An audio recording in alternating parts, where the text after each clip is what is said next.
Hello, hello, hello, Ninja Zero 2099. How are you tonight? Welcome back to the Plegdom, Plegtorium, Plegarinos, whatever you want to call it. Tonight we're just tinkering around with my RPG Maker project that I've been working on. I'm doing a full test of basically it from start to finish. Start to finish, it's like 3 areas. It's not that big yet. And then we'll be moving on to something else for tonight, which I have not fully decided yet, but I just need to do some testing on this, and I figured I get to show off what I've already been making. I'm doing good. I saw the trailer for the She-Hulk series not too long ago. Is it any good? Who do they have playing She-Hulk? I'm actually not clear on that. So, going right out the gates, I always like it if projects have skippable cutscenes. It's very hard to do in RPG Maker because if you've got any battles that take place during cutscenes, it jumbles up everything.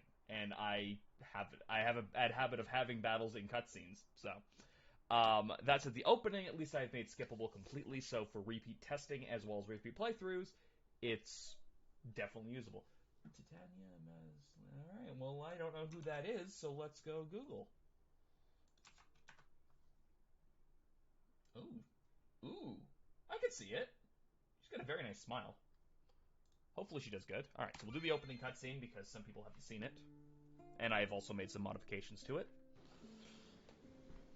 Alright, so most of the cutscenes and stuff here are like pretty finalized, so let's do some narration. I was hoping for Ronda Rousey. Isn't she like a big UFC name right now? I'm not super big on that kind of pop culture, so I don't really know. Well, go on then, lassie. What happened next? Hey, Leo. Another round, if you please. Don't be leaving on us no cliffhangers, you hear? Finish your story. I'm getting to it. So there we were, set upon by all sides, by bloodthirsty brigands. They wanted our coin, our weapons, and who knows what else. Well, probably best not to think about that. Anyway, they had us surrounded, right? Looked like the end for us both. Right, Alanya? She was in UFC but jumped to WWE. Oh, gotcha. Okay, so I thought the name sounded familiar. So the first one stepped up, a rusty cutlass in his hands, and he gets all cute with this your money or your life nonsense.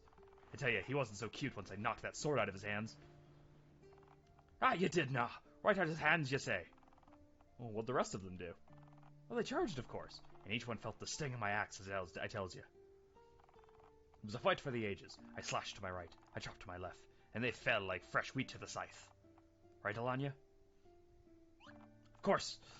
Anyways, by the end of it, only the leader was left standing, looking as slack-jawed as he pleased. Aye, I can hardly believe it. Did you cut him down too? Well, as a matter of fact, he ran away. Well, yeah, he did do that. But you just should have seen him scamper, like a whipped dog he was. That sounds a little odd. Most would rather die than abandon their men like that. Maybe a knight or some other sort, but your typical bandit ain't got no sense about him. They be looking after their own skin and coin purse alone. Too true, and without any kings left to serve, honor's in short supply. It's every man for himself nowadays. Elanya, was it? How much of that story is true? Did she really fight all those bandits off like she said? No, she did not. Elanya? Having a go with us, will you? I right remember that was, though. You ought to be a bard with yarns like that. Well, most bards tell true stories, mind you. Just hand me a drink, would you? Don't be getting all sour, lassie. 'Twas a good tale all the same. Let's drink to your battles yet to come. Well, provided they actually happen, that is. Oi! What kind of funny business you trying to pull here? As I have told you, sir, the price is quite fair. Fair? You're robbing me blind. Your mates will be arriving here shortly. Just wait till you... my mates will be here shortly, and you just wait till they arrive. I'm liking what I'm seeing so far. It gets better, don't worry. Was that a threat? If you can't be civil about this, I don't... I ain't taking no lip from no scrawny bug. Hey, you keep it clean or I'll throw you out on your arse. Oh, is that right? All by your lonesome self. I guess everyone's Irish. I don't know why I'm doing an Irish accent for everybody. Listen here, you don't want none of this, you daft fool. I'm telling you now to knock it off before I get angry. Oh, well look at that good fortune, me mates. Now what was that you were saying before? Something about be throwing on me arse. You might be drunk, but your ears still work, don't they? You want to wind up stuck in mud out in the rain? What was that? You looking for a fight too? Always. Though in your state, I doubt you'd be much of a fight. Or were you planning on hiding behind your friends the whole while? You want a piece of this, wench? Fine. You'll look real nice with some new scars. Oh, I love how the battle system looks now. Just so happy with it. Anyway, first guy is a drunken soldier. Hit him twice and he goes down.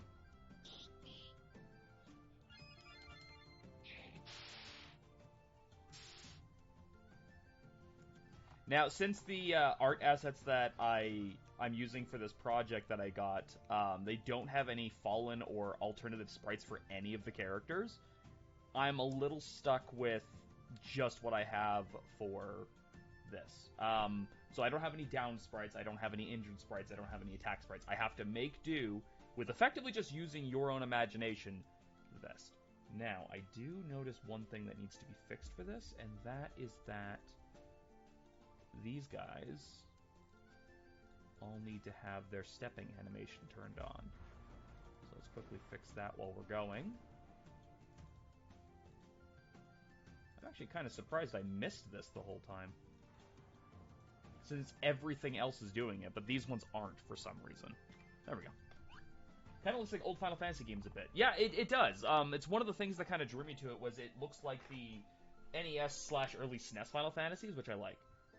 Whenever you feel you need those sprites, let me know. Oh, I'm not going to worry about sprites. I'll get you working on artwork, though. Don't worry about that. By the sword, we've got to help her. She will be fine. Against all four of them, but you said her before her story was... She did not fight them off as you asked. Arena dispatched the brigands outright. So now you start this fight with a power-up, which means you should be able to one-shot just about everything in it. Kind of turns the whole 3-on-1 thing into a mixed, just like...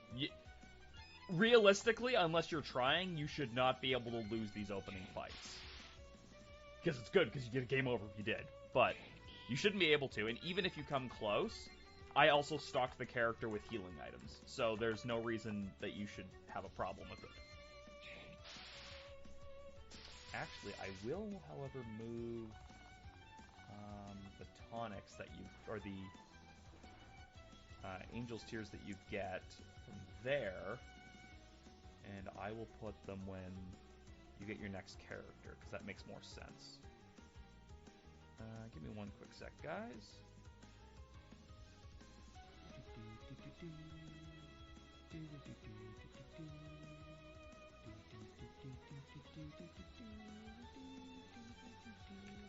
There. Makes more sense if you don't see those until your ally joins you. How was that for a yarn? You must be buying the next round. Take notes of everything. That's what I'm fixing as I go, because mercifully, like, unlike the older RPG makers, where you physically couldn't touch the maker while the test was running, the newer ones let you alter things on the fly. Now, they won't reflect in the ongoing thing unless you save and close it, but anything I change will be fixed for future attempts, which is good. So I can fix them as I go. Rain, watch out! You sensed my attack. Well done, girl. Well, let me guess. You're the boss of this little crew? That's right. Though the crew appears to have gotten quite smaller thanks to you, wouldn't you say? You sound almost pleased about that. What was that spell just now? A bolt of lightning? I've never seen such. Ah, an elf. Small wonder you sensed me coming. The spell? Why, I'd be delighted to show you. Come on, show me what you've got. So, now you have access to your secondary character, who has 2 abilities, a volley of targets against a single target, which do slightly just less damage than her physical attack does. So, 3 of those means it does more damage than her physical. Oh yeah, definitely. Well, that's the beauty of recording it on stream. I'll have actually a video record to reflect on. And then a heal, which I went over this with the stream when I was testing this. It is a small burst heal, plus HP regen, and it also cures any negative status. But best thing to do, open up with rapid fire. The skills all feel a little bit more special because they do highlight the character using them as well as just the enemy being attacked. So whenever I use something like, say, Chopper, you don't see the rest of the party. It blanks them out so you can focus on what's being done, which again is another effect that I really liked. If you start needing healing, you just cast Sundew, so you get that heal over time effect. You're an awful lot stronger than your flunkies were, I'll give you that. Well, considering they all died in one hit each.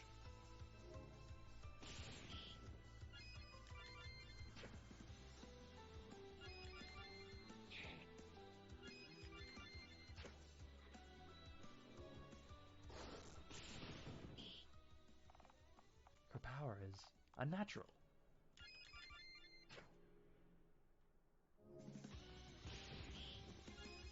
Now, see, the player doesn't know this at this point. They will get access to it as soon as they see the menu. But all the characters in the game are going to have a passive ability. Reyna's is specifically the lower her HP gets, the more damage she does with her physical attack. So since she's super low in HP right now, she's dealing a fuckload of damage. I can see you won't fall easily. We'll settle this another time. She's gone. Indeed. What did you say before about that spell she used? Something about it being weird? We will discuss it later. I do not feel this is the appropriate time or place. Yeah. I guess you're right. Still, I wonder who... Oh, you're a real lifesaver. Thank you, miss. Indeed. You saved me not a little hassle with those blackguards. I think I might have to look the other way when the time comes for your bill. Well then, I think this calls for another round. Aye.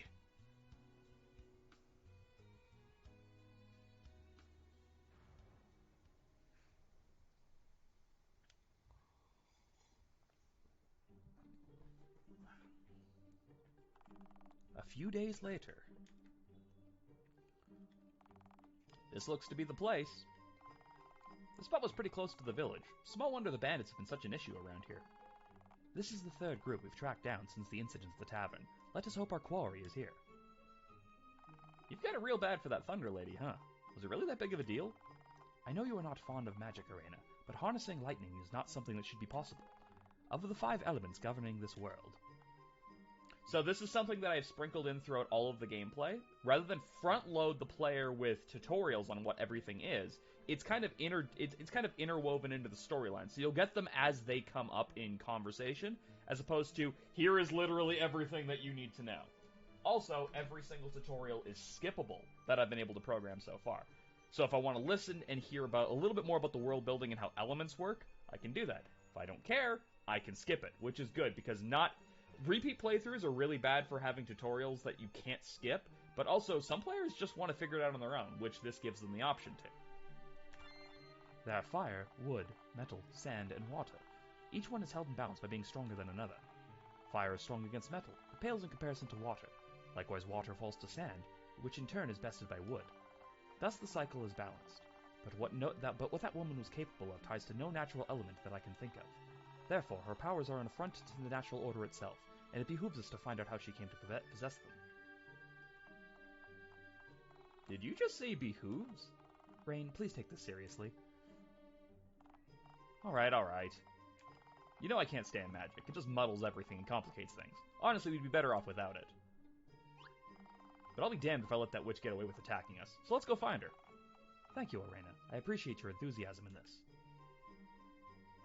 Besides, you're my best friend. I can't let you handle this alone. So now you have access to your character. We can go through the menu. So we can go through the items that we have. Some herbs, a couple tonics, crystal vials for MP, magic water for MP, medicinal kits, which are effectively tents that you can use anywhere except for battles. Angel's Tear, which are revives, antitoxins for poison, long bandages for curatives, and I need to fix that event because I only gave them 2, and instead it's supposed to be 3. I didn't realize I gave them 3. There we go. Perfect. Hey Connor, thank you for the lurk. Everything is sorted by battle stuff, so anything that's a healing item or a curative is in the first one. Battle items that are like offensive or defensive are sorted. Equipment, obviously. The equipment item menu is solely for selling. When I was trying to program this originally, I forgot to put this in, so it was just like items instead of equipment as well. And it turned out you couldn't sell your old equipment because there was no option to do it. So I had to include this. And then the key items, which are key items. So as I said before, both characters will have passives. Hers, in this case, is Battle Rage. The lower HP gets, the more power she gets on her physical attack, which, as you saw in battle, if she was at 3 HP, she was dealing, like, close to 150 damage, which is nuts. And then Alania's is hunting. While at camp, Alania may have leads on special places to hunt game. These will get you basically a little bit more money, because money is not super easy to come by in this. Humanoid enemies will drop a little bit more than random creatures, which will drop barely any. But for the most part, something like this will be used to get you money. Now, I haven't started programming the hunting system yet. I haven't decided. I would love to have it like Breath of Fire 2, if you've ever played that on the SNES, where hunting is, you trigger an event. So in this case, you would go talk to her, and she'd be like, oh, I know a hunting spot, let's go there. And then while you're on the map, if you press the action button, it shoots a small little bolt forward. Kind of like, I guess kind of like Link's arrows in Link to the Past, but it wouldn't go quite as far as that, because those go across the screen so they hit something, whereas Breath of Fire 2, they go about 4 steps, and then they stop. Something like that. If you manage to hit a creature without it taking off, you get some special meat out of it. Now, in Breath of Fire, those items are actually just really good restorative items, but I'd probably make them just really good sellables in this, so you can use money to buy actual supplies. I haven't decided yet. But I've got some alternatives to that if I can't get that system to work. Which it might even be as simple as just creating creatures that you fight in battle, and then when you kill them in battle, you get their drops. So, we'll see what happens. The equip menu, just pretty standard stuff. I haven't done much besides use the Anfly's plugins for that. The status menu, which has the paradigm thing, which is right over here. Oh, do I not have mouse? I don't have capture cursor on. Okay, so let's do that. There we go. So it's right over here, so you can see like the dynamic of how it looks, what their equipment is, what their description is down here, how much experience, blah, blah, blah. Right now it's just listing what their tied element is, but I'll probably have this changed to like some kind of a job title. The journal, which I was really happy to move over. Finding out what your main quests are and what your side quests will be. I have yet to program any side quests in. Right now it's strictly main objectives, but I will be doing side quests as I think of them and where I can put them in. I mentioned this when we were doing the random RPG Maker games before. Never make side quests that make it feel like it's very obviously wasting your player's time. Like, there was a side quest that was like, go find my cat. Like, we have better shit to do than go find this person's fucking cat. You need to, either that has to be woven in organically, like in Chrono Trigger when you help the little girl find her cat at the fair, you're just exploring a fair at that point. So that kind of makes sense. In this case right here, we're actually on a job. We're looking for that person who attacked us in the tavern. We don't have time to go find someone's fucking cat. So you need to make sure side quests make sense with the world that you've built. So I haven't created any yet, but there will definitely be some. Some will be mini bosses, some will be collect X amount of Y, some will be go to this place, some will be report back to me with things, some will just be bring me a certain amount of items. Yeah, exactly. So, like, lots of stuff. Anyway, right now, we do not know what the rewards for the quest are, because this is probably one of the longest running quests in the game that I'm going to have.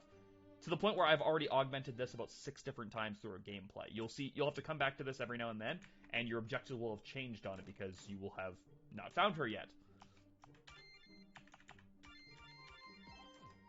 The save menu. I'm still working on this, but right now the save menu displays your time, how much gold you have, your location, how many quests you've completed, how many bosses you fought, how many times you've played minigames, which we'll go into, because there is actually one minigame so far in, how big your party is, and I'm still trying to figure out what other stats to track. I did originally have wins and losses, or wins and escapes, but you can't program in either of those unless you use on-screen encounters, which I was doing in my last project, but I'm not doing in this one. I'm still sticking with random encounters. You're thinking of I'm trying. I'm trying to make it good, but I'm also trying not to make it too big. I've talked a lot of shit about RPGs not doing certain things well, so when it comes time for me to put up my own as like an example of what to try and do, it has to be good or I just look like an asshole. So, if anyone's got any suggestions of something that they'd like to see on a save screen that I can actually implement, feel free to let me know. I've still got 2 slots. I don't know what to put there yet, and I'm open to ideas. Alright, so we can't leave right now. That just tells you that. I believe yeah, okay, I did program it around all the edges. Hey, Alex! Fellowship expands. Aw, thank you so much for the 17 months. How's it going? Don't be skulking around here. Bug off. No, that's what this is. The one over here that says quests, that is quests done.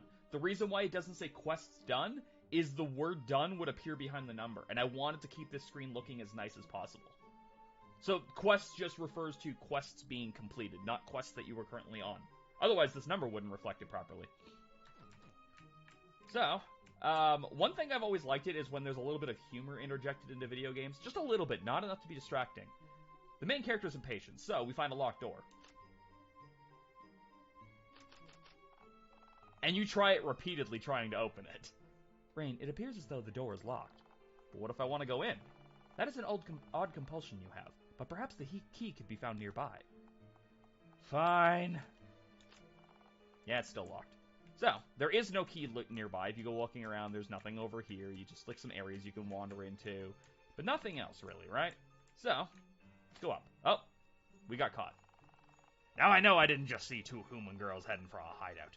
You two must be out of your minds to be wandering around here. Well, technically she's an elf. I don't bloody care what she is. What you two want here? Don't you know this be our camp? Hold that thought. Are we in the right place? This is the very spot the villagers pinpointed. But that's an orc. We weren't looking for an orc. No, we were not.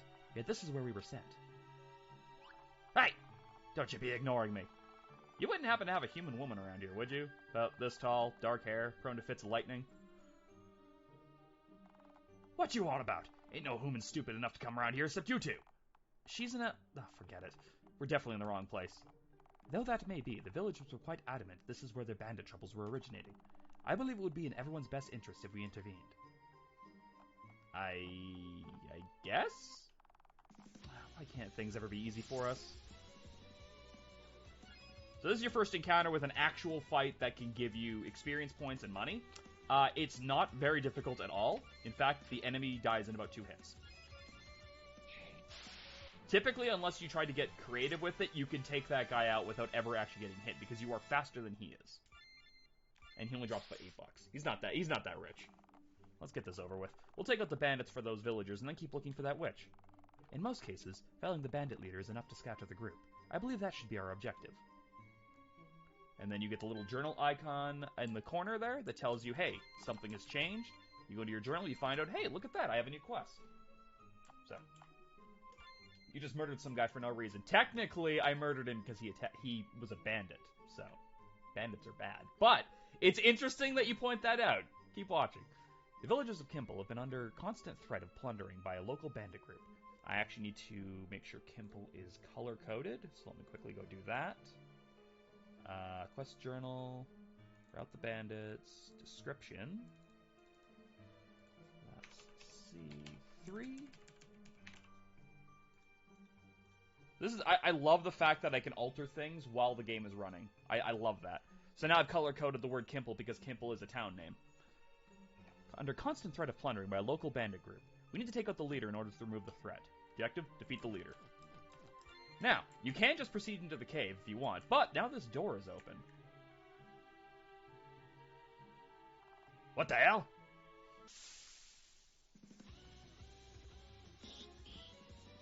So you notice that the Prowler got the first strike even faster than Alanya, so he's really fast.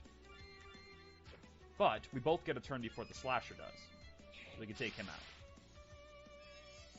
I programmed the Prowlers, because they do come in groups sometimes, to always on their second turn boost the party's agility, so the party will get faster if you don't take him out quick enough. He also has attacks, and he can throw poison mushrooms to poison your party members. However, for clearing this room, well, I guess we could rest in those beds if we needed to. So now you have access to free healing while you're here.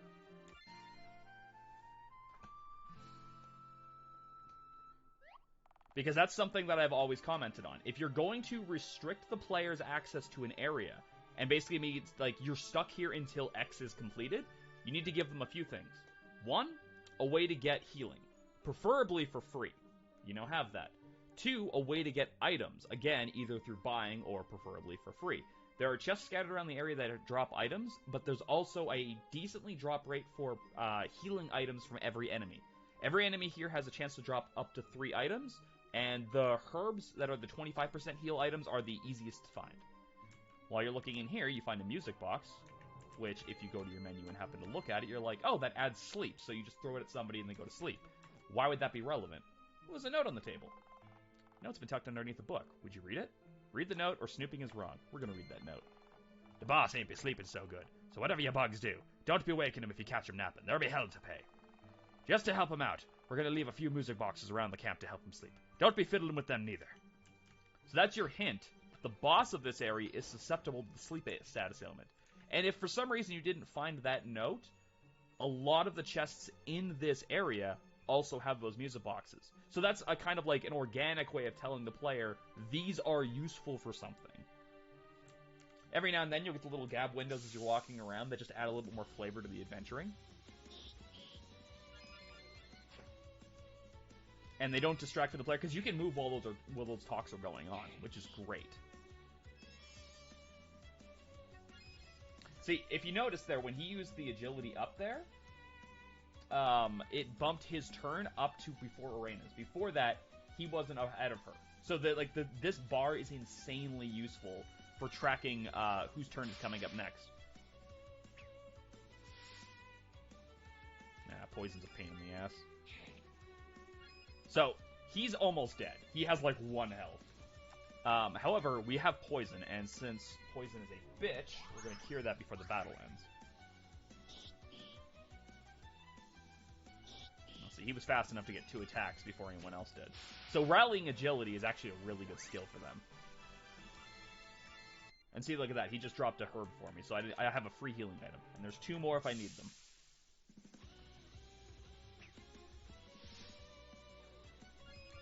Now, as you saw there, status ailments are not a guaranteed hit. So even if they go first and they just quickly start by throwing status at you, you're not stuck. You're not, oh, like, crap, I'm going to get poisoned repeatedly. No, not necessarily. So we'll grab all the items that are around. I've done this in testing so many times that I just know where everything is. The archers are probably among the strongest enemies you'll fight down here. I did that for 2 reasons. 1, archers are not typically defensive characters. And 2, archers almost always get the raw end of the deal when they're early on in RPGs, where they just suck. So I wanted them to feel a little bit more powerful. Alanya has leveled up. You'll note when they level up because they get down at the last experience point, which doesn't tick up. And that's because the game utilizes a manual level up system. So going to the menu, selecting level up. Sometimes these don't load, and I have yet to figure out why that is. But just exiting it and going back in seems to fix it every time. Every odd level up, or every even level up you get gives you 3 of these points, and every odd level up gives you 2 of these points. You can put them into any stat you want, except for HP or MP, which gets discussed later. I typically always just level up these main stats first, and then go on the rest as we go. Whenever you've completed your level up, you get a full party, or you get a full character heal for that character. And sometimes you'll get preemptive strikes out of it too, which is great.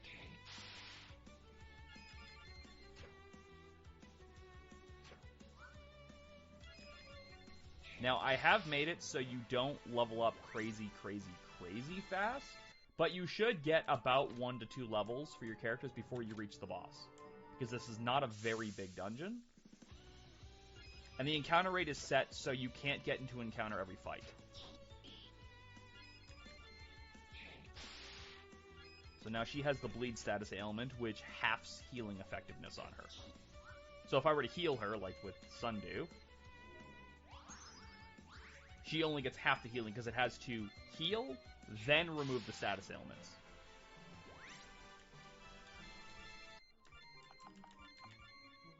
Alright, so. Just do an attack and level up, and a defense level up.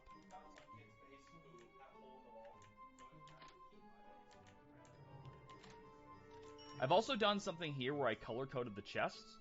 The brown regular chests, like these guys over here, don't have anything. They only have standard items in them. Orange chests will have money. I think it's the dark blue ones have equipment. And, like, there's like 5 different kinds of chests, and all of them have something different specifically in them. So you can tell at a glance, once you've realized what is what, if a chest that's out of the way is worth going for.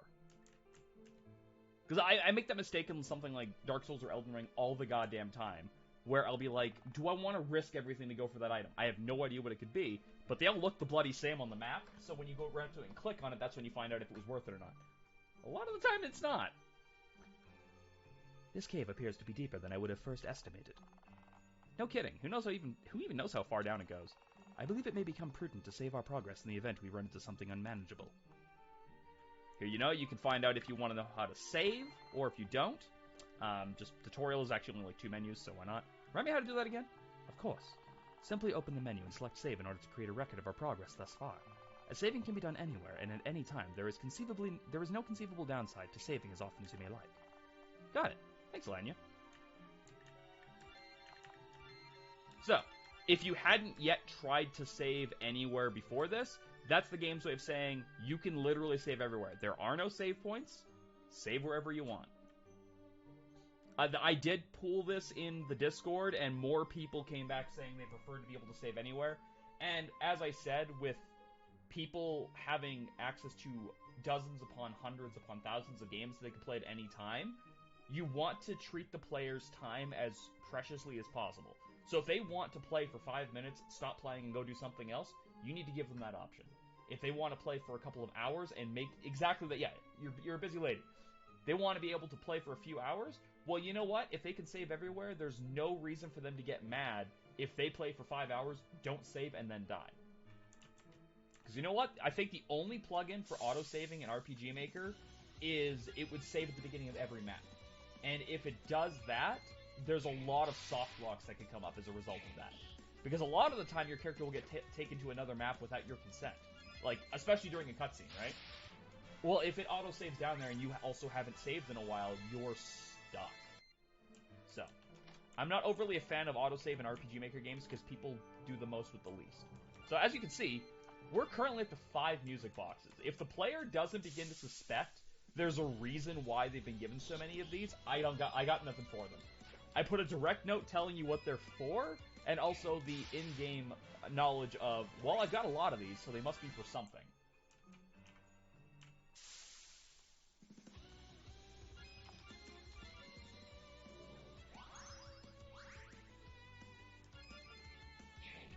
You can't hold their hand for everything, that's exactly right.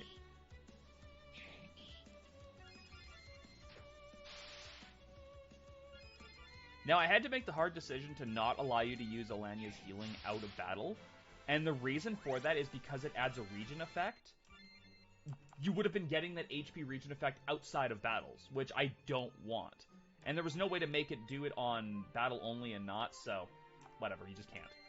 Anyway, we're going to have your int go up that time. And we go down to this last one, and hey, look at that, we're at the end of the cave. So, let's save before we trigger the boss encounter. So it was you two making all that racket up there. Racket? That's what you call a couple of fighters trouncing all your bandit buddies? Sure, alright, let's go with that. And arrogant to boot. Be there any point in me asking why you two she-witches want with me and my boys? Is that a real question? You're bandits. We're mercenaries. We came to stop you. You and your ilk have made the lives of neighboring townsfolk difficult for some time now. We have been tasked with bringing a return to the peace. It be a harsh world out there, ladies. If you want to see any sort of coin, sometimes you gots to be taking it. Still, never thought them poor sods in Kimple would scrounge up enough to hire someone to come here. Clearly we left them more than they needed. What do you mean by that? You intentionally left coin behind? That doesn't make any sense. We need coin to eat, but we ain't monsters about it, Missy. Don't suppose them simple folk ever bothered to mention how we never hurt them. Did anyone actually say anything like that? As I recall, we simply asked about the Thunder Witch and were pointed here. The villagers only implied they wished the raids to cease. And just like that, you come cutting a bloody path through me home and me boys. We might be bad folk for stealing, but I think the evil ones be you two. So, when Alex earlier was like, you just killed that man for no reason, you were not entirely wrong. We're not even supposed to be here. Stop confusing me here. Look, you're thieves and brigands, and that's good enough for me. Now you gonna put up your sword or not? Don't be let it said that old Serate ain't a trying sort, but you be trespassers in me home, and I got to be boys to avenge. This be the thanks I get for going soft on them villagers. Now I got to deal with yous. You are making me question my life decisions, and I do not like it. I stand for orc rights.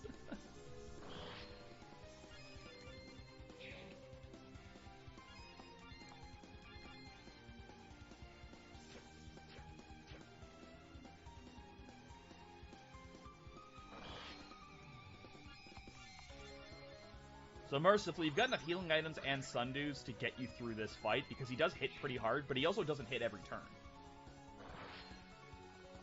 So let me ask you, how much did them pitiful folk pay you two devils to come barging in here? We were not hired in any official capacity by the villagers. In truth, we seek a dark-haired witch. There ain't no witches here except you two. What kind of fools are you anyway? Big ones, apparently.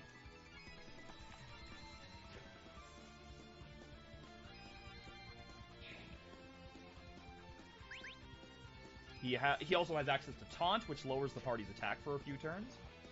Alright, enough of this 2-on-1 nonsense. Let's make this a touch more fair, eh? And his gimmick is he summons his ads. I don't know if you can count, but that doesn't make this even. Now, if you're quick enough with Alanya, you can actually kill off one or two of them before they start getting moves off. However, if you happen to be under the effects of Taunt, your attack is just low enough that you can't finish off an orc with rapid fire. And yes, that is 100% intentional. I planned it like that. Now, he only summons the boys once, and he only does it when he gets below 55% of his health.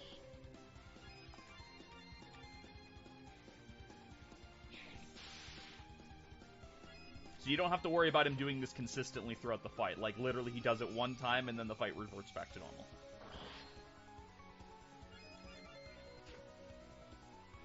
Also, another thing that you can utilize is if you realize, like, oh crap, we're outnumbered, maybe now's a good time to throw those music boxes at him.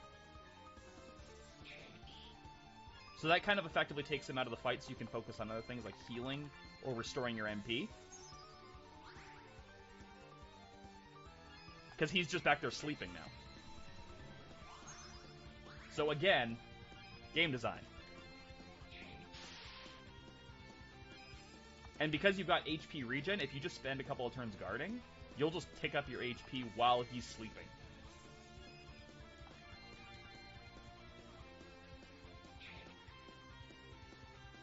So you wake his ass back up with a good axe to the head.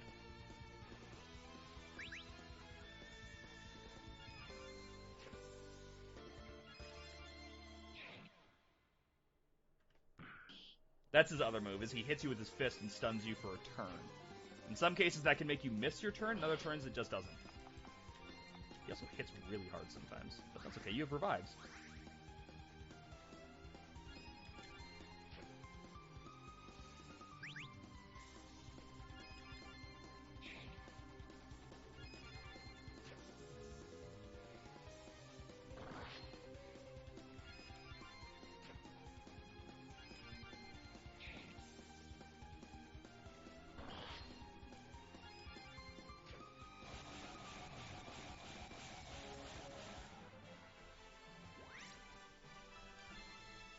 Now, for beating him, you get a fair bit of money because he did summon 3 guys. You get a mystery bag, which I'll explain afterwards, a bent sword, again, that's explained later, and a piece of armor, because you haven't had any access to an armor shop yet.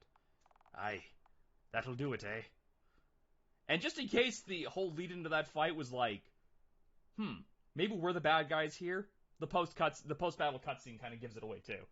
Why do I feel like I feel displeased with this outcome as well? Always a laugh when you mess up, and it'd be too late to fix things, don't it? Afore you go getting all glum, we be bandits. This day we're bound to come eventually, like, and if I had to fall, at least I went down with a blade in me hand. Listen, you be looking for a miss with dark hair, uses lightning and whatnot, yeah? Real saucy attitude about her? Wait, you know her? Spare me, boys. Any who be left. Swear to me that you'll leave 'em leave, and I'll tell you what you know of her.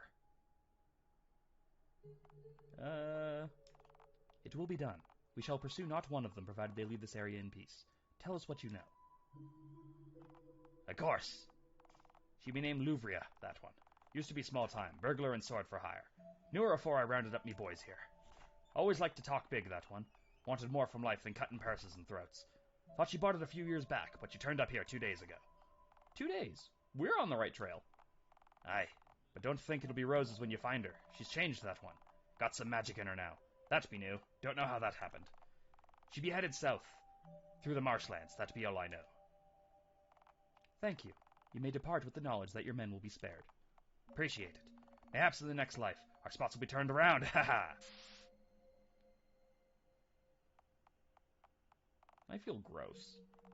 This has been an unfortunate turn of events, yet we have at least ascertained a name and potential path forward. Yeah, Luvria. And she never used to have those powers, apparently. People can't just get magic randomly, can they? Like, it's one of those things that you're born with, isn't it? Every study I have ever encountered has stated as such, yes. To develop such abilities is unprecedented. Moreover, there remains no governing element with which she could utilize the spells she has. To put it lightly, she is an anomaly. Well, then I guess we better get on after her. There has to be an explanation, right? So, a couple things about that cutscene there. You basically got that information in return for sparing his boys. Now, the battles are random, so how do you get around that? For the rest of the time where you're in this cave now, battles are turned off. You don't have to worry about running into any more orcs because you have chosen to spare them, therefore there's just no more encounters with them. Going into the journal, you can see that you've finished routing out the bandits, and now your reward has been clear. You've learned that the Thunder Witch is named Luvria. And if you go back to your main quest, your objectives have changed. So you have to go through the marshlands now, whereas before you were just trying to find her. Also, there's a chest over here, which we're going to take. Gives you a dusty mantle. What I like to do with this is, since I want her to have more health so she can take more hits, I give Reyna the bronze armor. The way this has worked will be explained through a character momentarily here, so I'm not going to worry about going into how armor and stuff work just yet. And then the tunic is a +5 to your evasion. Or a +5% to your evasion. Also, I took pity on the players. You get a full heal after that boss fight, too. Just sometimes, after a boss fight, you get really winded and you don't want to, like, fucking waste your healing items when you're going to go to an inn next. Since that's the logical step most players will take, I just decided to skip it and be like, hey, here's a full heal. There's no fights on the way out anyway, so I don't want you to burn a bunch of potions right here, and then the next screen you're going to heal anyway. You're like, fuck, I hate that. Like, why did I waste all those items? So, I've taken away the necessity to waste those items. Also, the exit now skips right to the entrance again, only for that one time. So, if you want, you can go back through here to pick up any chests you missed with no encounters, but otherwise, you're back at the entrance, you can just leave. Again, sparing the player's time. And when you go to leave, you meet this character. Ahoy there, a moment of your time. Okay, what do you want? The name's Tut. I'm a waste rider by trade, paving the way for folk to get by in the world. You two look pretty well off. I was wondering if you had any questions I could help with. This is the character that will basically give you every tutorial in the game, throughout the game. They will be in almost every single town or major rest stop, and you can ask them about that area, mechanics that are going on in that, stuff that you've just encountered, or in this case, you've been playing the game long enough to want to know about how your stats work. Tell me about how my stats work. Of course. And I have always felt that tutorials are done better when they have visual aids with them. So the tutorials are all screenshotted as well as text. So you get pictures and visual aids to go with what you're being told. I like that. I'm going to roll with that. Your statistics are divided into 8 categories: HP, MP, attack, defense, intelligence, spirit, agility, and luck. Unlike your standard fare, leveling up does not increase any of these statistics naturally. If you'd like to know more about how to increase these stats, ask me about leveling up, but for now, let's focus on what each stat does for you. HP and MP are your core stats. The former keeps you alive while the latter allows you to use abilities. HP should always be considered the most important. So the extra screenshots are just like the arrow pointing out what stats are what. You can raise both of these vital stats by equipping torso armor. So this won't be fully dived into until the third rest stop, which basically has an armorer there, who will tell you how armor works, but just as a quick primer, there's 3 different kinds of armor in the game. Robes, tunics, and plate mail. Robes are for mages, they give you more MP than HP. Tunics are balanced, they give you equal amounts of both, but they give you a little bit less than the other ones would. And plate mail gives you more HP than MP. So you can kind of fit how characters work to your own specifications.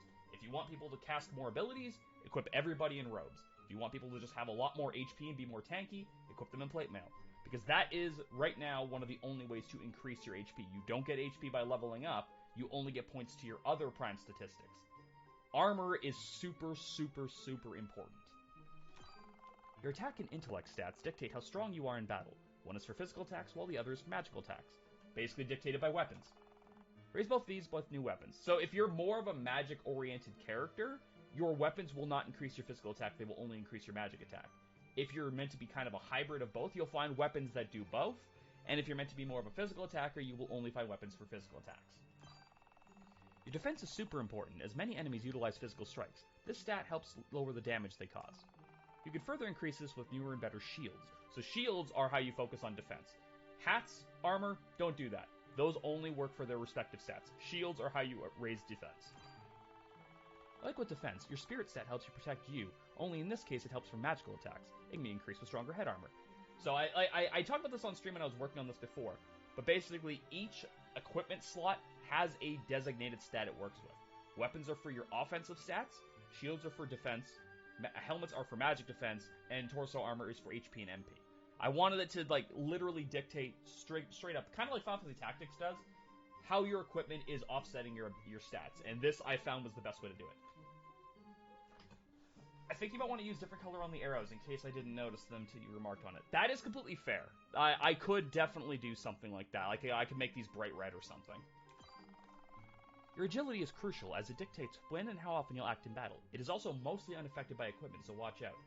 This is to let you know that agility should be one of the stats you almost always focus on for levels up, because there's very little equipment that actually augments it. To this point, as it stands right now, not counting accessories, because I haven't fully augmented all the accessories yet, there is one piece of armor that does +5 to agility. That's it. Beyond that, you're going to be relying on relics, level ups, and maybe the odd weapon that also gives you a speed boost. But beyond that, your agility is as you see it. Without level up, her agility would be 8 for the entire game.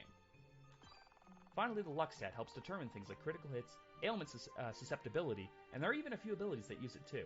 I haven't quite programmed any abilities that use luck yet, but since there is a thief character that you'll get, I will have something for this. That's all I have to tell you about your stats. So now, and rather than just end the tutorial thing, it brings you back to the menu so you can still ask again, or if you wanted to find out about the next thing she was talking about. So you ask about levels. Every time you fill your EXP bar, you gain a level. However, the benefits of that level are not immediately active. To begin, you must first open the menu. You will notice the status command has a star symbol next to it whenever the character has yet to use their level.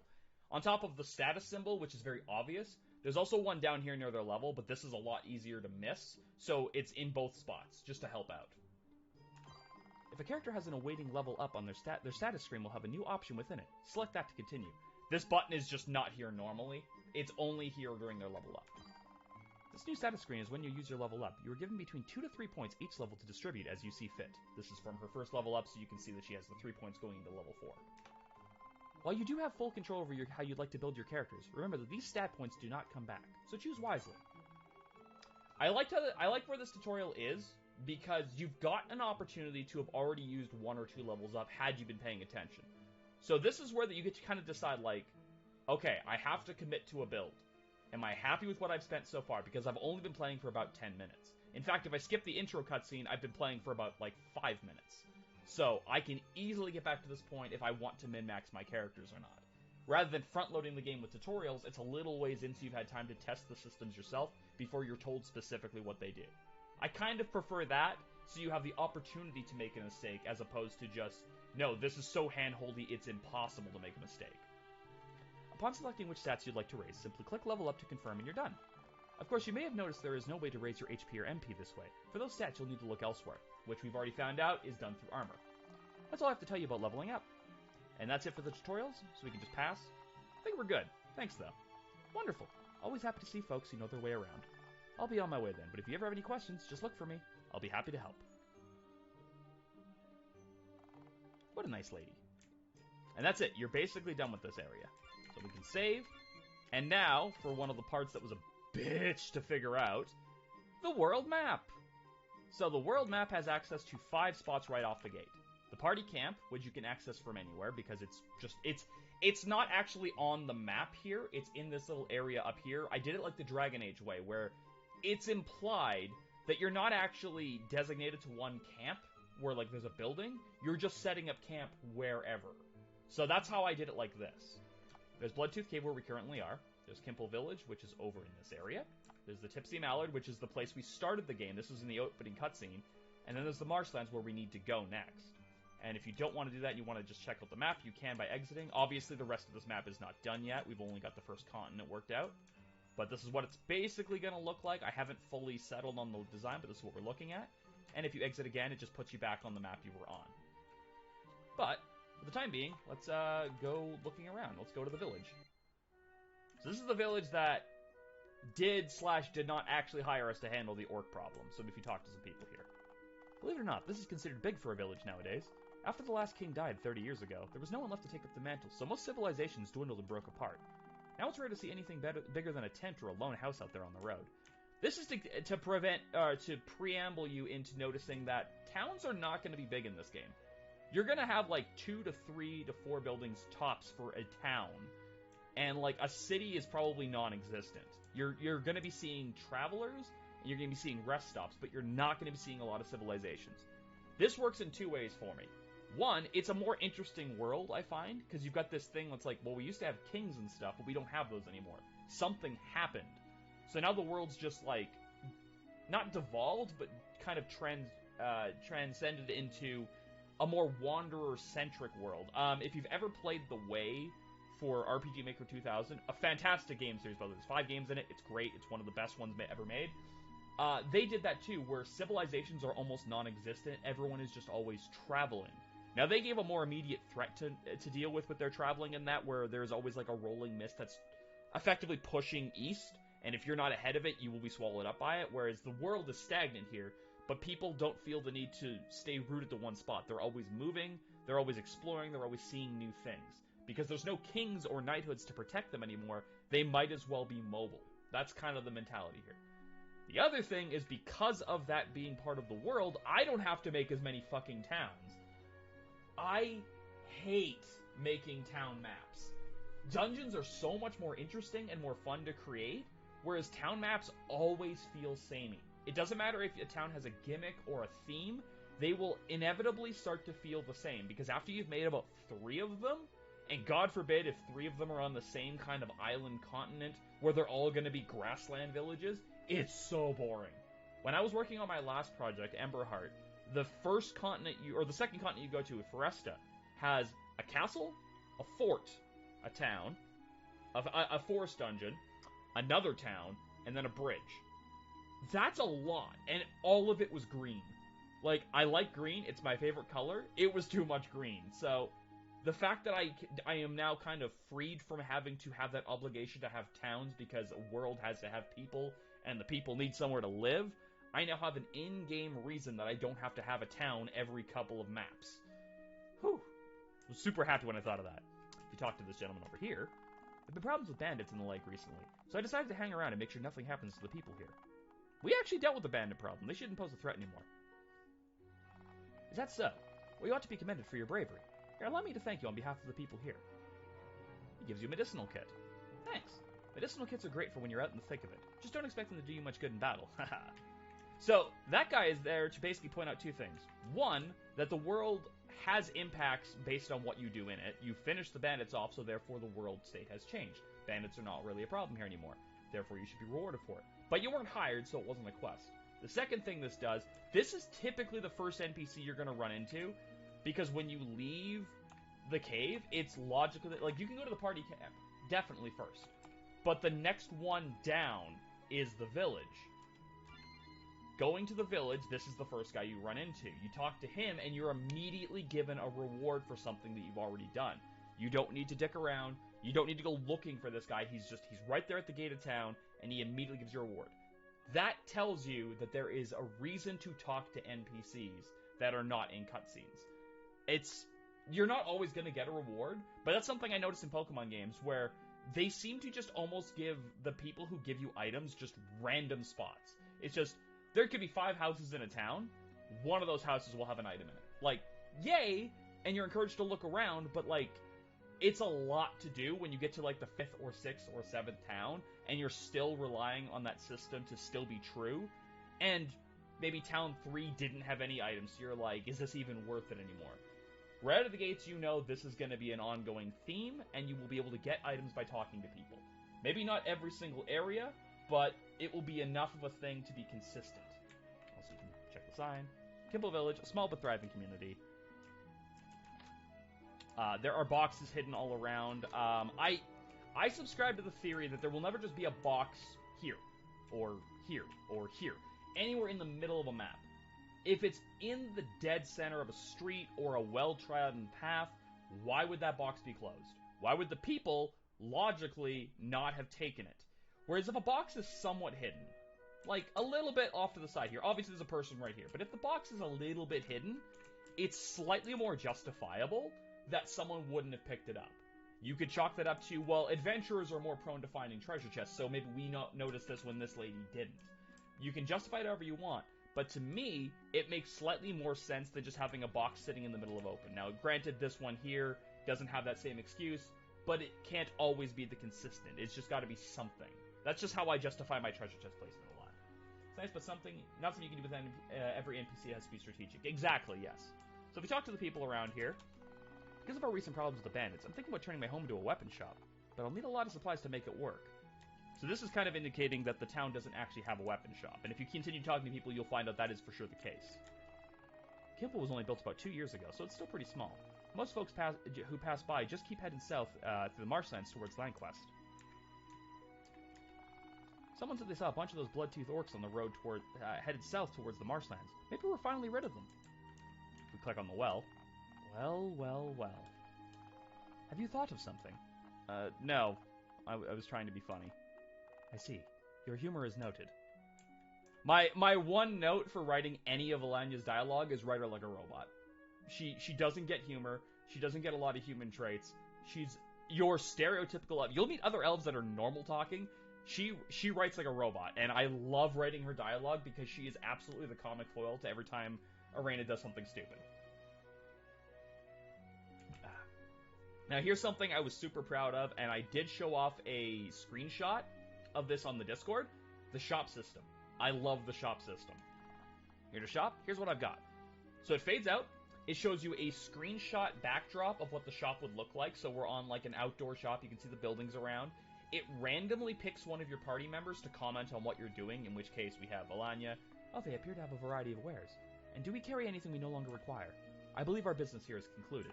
Or if you exit the shop and come back in, it'll re-randomize. You might get Reyna. You might also get Alania 15 times in a row, but we'll see. Let's see how many times it takes to get the other character. That's 4. It's a 50-50 shot.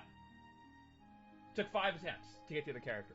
This will only ever showcase characters that you have in your party, which is great. That's what I want it to do. I don't want it to be showing characters you don't have access to yet. And it's random, so once you get to like the max party size, which is 6, it should be a little bit creative. Like, obviously, their dialogue here is never going to change, but it adds slightly more personality. And one thing I was thinking of when I was working with this system is this also prohibits me from having to build more buildings. I don't have to build weapon shops, item shops, every other shop under the sun. I could just have people standing out that have an item shop or a vendor stall or something, and it still kind of feels creative in a bit. It's not like, oh, well, yeah, you could just do that anyway without having this system, but then it looks bland. This still looks good. So you can buy supplies, herbs, tonics, crystal vials, angel's tears, anti-tonics, eye drops, and long bandages. You can sell stuff. Now, one thing I don't like about this, and I'm still working on trying to figure it out, is why the text stops here. Even for longer ones like this, like long bandage, it's very hard to make out what that says, and I don't care for that. So I do need to figure out if there's a way in the code to extend this around, because as you can see, like if I've got, I'm assuming it's for quantity. Like if I had 15,000 of these herbs, that quantity has to go somewhere, right? But that's almost never going to happen. So I would rather at least have the text cut off, say like here or something, or even all the way up to this X spot. I'd be fine with that. It's in the code for this plugin, and I don't know coding that well. So it's something that I'm going to be looking into. I might even have to ask help from a JavaScript coder to see if I can figure this out. But it's the only system for this I don't care for. But other than that, the system looks great, and I have no complaints. Send to me? Yeah, definitely I can do that. Actually, I guess there is one more thing I've noticed that I don't like. It's very minor. The text box for the chat overlays over the dialogue box that normally is here. So you have like this weird black cutoff. It's only for this one part, and I don't know why it does it. It doesn't even seem to scale with how much they're saying. Like, this is a long text that goes the whole length, but this box doesn't change. It's so minor that most people aren't going to notice it, but I have OCD, so I noticed it. So I'm sure there. Yeah, there's probably some kind of a line in the bounding box. I'll send you the JavaScript thing after this. That's no problem. If you can figure it out, more power to you. But if you can't, it's not the end of the world. The way I've looked at it, if I can't solve a problem, I have to ask one question. Would I be okay playing this? And honestly, yes, this looks a little mashed. I would still be okay with this because the system itself still looks nice. Let's go to the inn. So, as you can see, Tut is over here, the tutorial character from before. And if you haven't pieced that together, yes, they are named Tut because tutorial is in the thing. And the word torial was already used by Undertale. Hey again, what do you want to know about? We don't mix any words, you just go into, this is what they're here for. I got the idea for this NPC from Final Fantasy Endless Nova, where a lot of the world building was done behind the scenes, where it was all kind of optional. If you wanted to know what was going on in an area, you just found the NPC that was for that area that had the dialogue, which always looked the same in every area. That's what I've done with this character. So we want to find out about the village. Kimbo Village is one of the few remaining settlements on the Hother continent. It's very small, but it's growing. After the fall of King Verbose 30 years ago, most human civilizations fell apart as people began to travel more and gather less. Nowadays, it's a surprise to see proper buildings anywhere, let alone groups of people inhabiting them. Kimbo is kind of special when you think about it that way. Was there anything else? Tell me about the party camp. That's your own home camp. You can go there from anywhere on the world map to rest and talk to your party members. There are times when you may encounter merchants who pass by there, or even trigger side quests by talking to your allies. It's always a good idea to stop by every so often, just in case. As I said before, I have yet to start planning any side quests, but everyone is going to have a Dragon Age style side quest. The party camp, in fact, is entirely styled after Dragon Age Origins. I love being able to just go back and get some new dialogue with the characters. I think that's a great system, and that's why I've utilized it here. So every character will have a major side quest, and several of them will probably have some minor side quests as well. I wanted to have at least 3 items in the tutorial thing here, and I wasn't sure what to put, so new players might not know what to expect, so I put items to buy. You're heading to the marshlands, right? There are a lot of creatures that are partial to poison, so I would stock up on antitoxins if I were you. This town doesn't have a weapon shop or an armor shop, so be sure to keep an eye out for better equipment along the road. A small hint that there is better armor and a better weapon in the marshlands, so look for those. By the way, if you haven't equipped that bronze armor that Serate dropped, I'd do that. This tip only pops up the first time you talk to her. After this tip won't pop up anymore. This is more of a hint that's like, you did get armor from that boss fight. If you didn't happen to notice it because a lot of stuff flew by at you, be aware you got armor. And that's it. Now, other NPCs will also have useful information too, like this guy. Do you know that curatives like herbs and tonics scale with your HP? It's true. It means they'll always be relevant, even when you're much stronger. And that will prompt you to go looking and be like, oh, yeah, you're right. That doesn't just heal 25 health. That heals 25% of my health. That's useful. Room board for 2 plus a hot meal. That'll run you 40 gold. What do you think? You can pay for it, but honestly, there's a couple of reasons why you shouldn't bother. One, we're at full health. Also, there's like some small little flavor dialogue where if you click on this book, they get mad. Please don't disturb my guest log. Like, I don't want to have dialogue on everything, like I tried to do with Emperor Heart, and it became a grueling chore. But it is definitely something nice for every now and then, is just having this little bit of flavor text to it. Now, what is the main reason why you don't want to stay at that inn, even if you weren't at full health?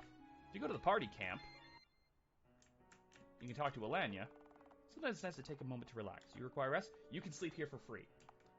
Now, the reason why you would want to have the inns on top of this is for certain situations where you're stuck in an area and you can't leave. You still want... Like, say you go back to that town later on and it's under attack. Well, I don't have time to go back to my camp and rest, but there's already an inn here, so now we can use that. That's why inns will still be relevant even in a system where you already have a camp that you can use at any point. Does it make sense to have both? A little bit. Maybe not, but it's world building. It feels a little bit more real than if it just didn't have an inn at all. Plus, having a large inn in a town that has very few buildings is also a good explanation for, well, you've got like 10 people living here. Where are they sleeping? An inn. It works. Anyway, right now the party camp only has Alanya in it. But obviously, as you get more party members, more people will appear here, and I will have special merchants that stop by throughout the game that are missable. Because, you know what, there has to be missable things in video games sometimes. Now, why don't we go check back into that tavern we were at the beginning of the game? Do we have time for a drink? I believe you always make time. No, I was just kidding. Dipsy Mallard, Come for the drinks, stay for the fights. There's a couple of items around here, like some running shoes and a pumpkin bomb. Now, running shoes and a pumpkin bomb are not actually equipment like you might be thinking. The pumpkin bomb deals a flat 100 damage to any enemy. It pierces defense. It does not deviate from this damage formula. It's straight up just, I need 100 damage and that thing's got high defense. Bam! Pumpkin bomb. And running shoes are your haste item. Adds haste and removes slow, and if you have the hourglass, it removes haste and adds slow. So we have two polar opposite items. Running shoes are among one of the best items in the entire game, because having haste be able to drop like that is super handy. And look, Tut's here too. Hey again, what do you want to know about? Let's know about the tavern. The Tipsy Mallard. Oh, I gotta change that dialogue. That's supposed to be green. Locations are in green. Names are in yellow. It's a minor thing, but it's something that I have to stay on top of because I do get it wrong a lot.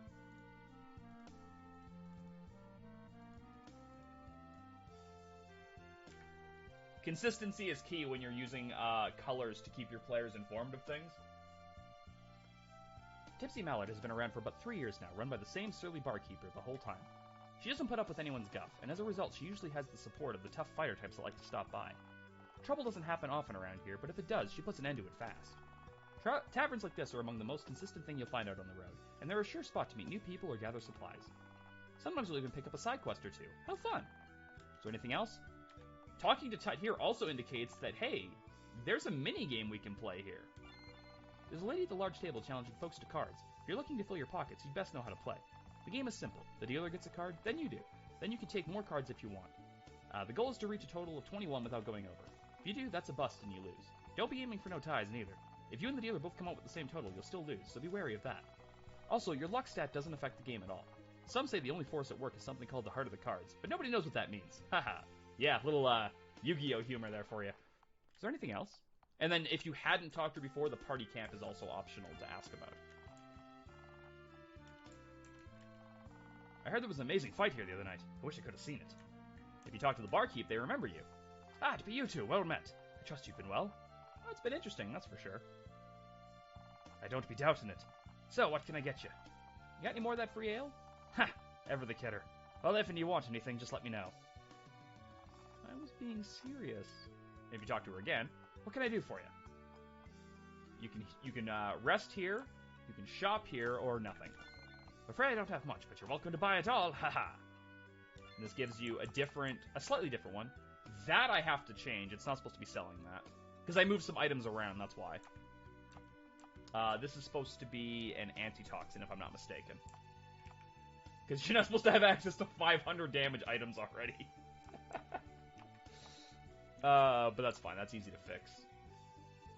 Go in here. That's the problem when you start messing with your item values. You accidentally move shit that's not supposed to be moved. So we'll cut those, paste those, copy that, and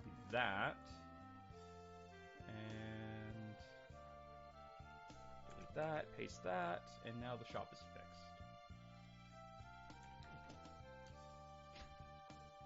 Actually, I guess I didn't have to go outside for this, but save the game, reset the game, go back in.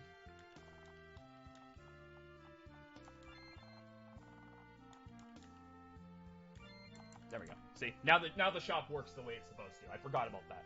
So yeah, antitoxin removes poison status, adds poison status. Actually, I wonder if the town vendor got changed too. Nope. The town one was fine. I must have changed that one again after I was messing with it. So I don't need to buy anything right now. There really isn't any atmosphere like a good tavern. Say, feel like a game? If you've got the coin, have a seat across from me. I already lost all my money. Someone else needs to play so I can feel better about myself. I think we've all been there. Alright, let's start the minigame. Up for a hand of blackjack? Only 100 gold a hand. Double back if you win. Deal me in. Count me in. I love winning money. So the minigame actually does have visuals to it, which I like. when you get an ace with another card, so when you get an ace, typically, so this is something that's in the coding for this, and I haven't quite figured it out because it's not even a plugin. This one here is actually just all evented out. I found a YouTube video for it, and then I was able to jerry-rig the script. If you get an ace as your first card, it just automatically assumes it's an 11. If you get the ace drawn to you, you can pick if you want it to be 1 or 11. But I'm definitely going to hold because I got 20.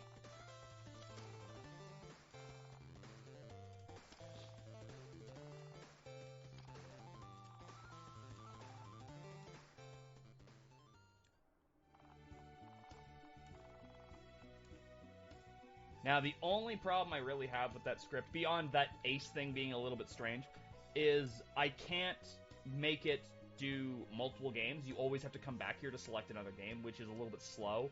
But it also gives the player the ability to save in between every single time, so I guess that's a trade-off? I don't know. I do enjoy the game, and the little chiptune minigame music that I found for it is pretty good, too. Like, the music that's playing right now, the reason why I selected this one out of the 8-bit stuff that I found that was, like, free use, this really sounds like it's from Pokemon TCG. Like, the Game Boy one, that's why I picked it, because it reminded me of that.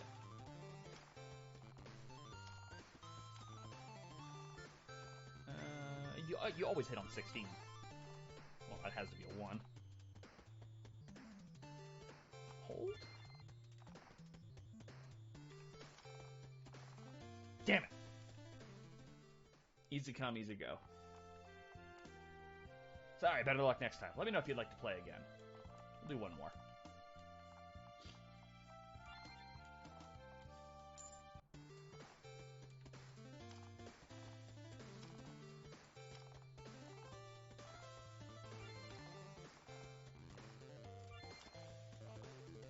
I think we have to hold on 17. Uh-oh. Ah, damn!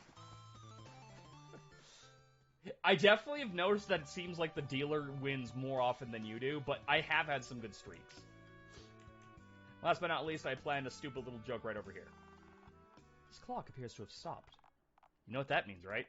I believe it means the clock has been broken. That means it's always time to drink. No, I believe the clock is in fact in need of repair. Just never mind, Alanya.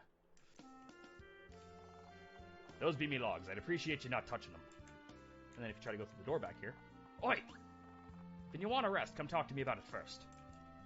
So yeah, that's the Mallard. Which, by the way, yes, the bar is literally named the Drunk Duck.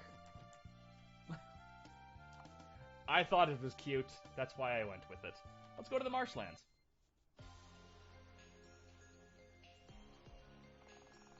Oh my gosh, I forgot how bad the smell here is. I believe that would be a mixture of the gases secreted by the feral beasts that live here. It is likely those scents have fused with the aroma of the stagnant waters to create the haze surrounding us. Okay, first off, never say secreted again. Secondly, is this haze dangerous? I forgot to ask before. Not directly. The smell should not harm our bodies, though they will make us more susceptible to the toxins while we remain within it. The worst result of our exposure here is the haze itself. With how thick it is in the air, it will make striking more difficult in battle. Well, isn't that just great? It is a double-edged sword. While we suffer an adverse hit rate, we will enjoy a higher evasiveness against enemy strikes.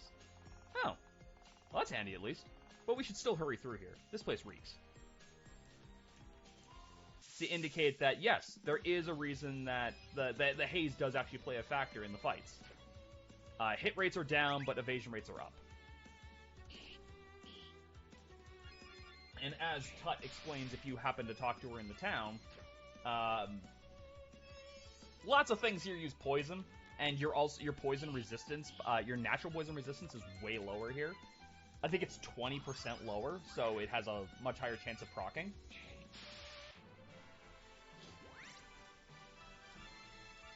But as a result of that, most things also drop antitoxins.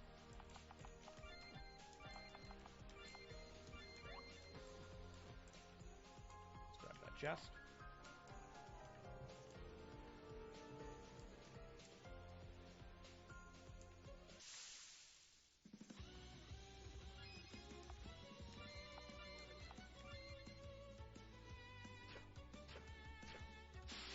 So See, the good thing about Rapid Fire, while it is slightly weaker than her base attack, the combined damage does more.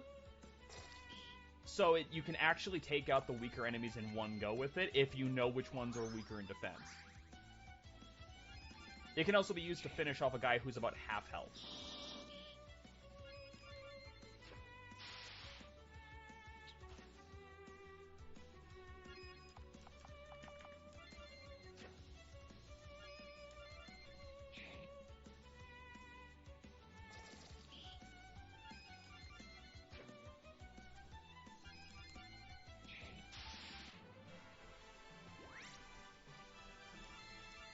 Nice. Best thing about a late level up when you're low in health. Just getting that extra point.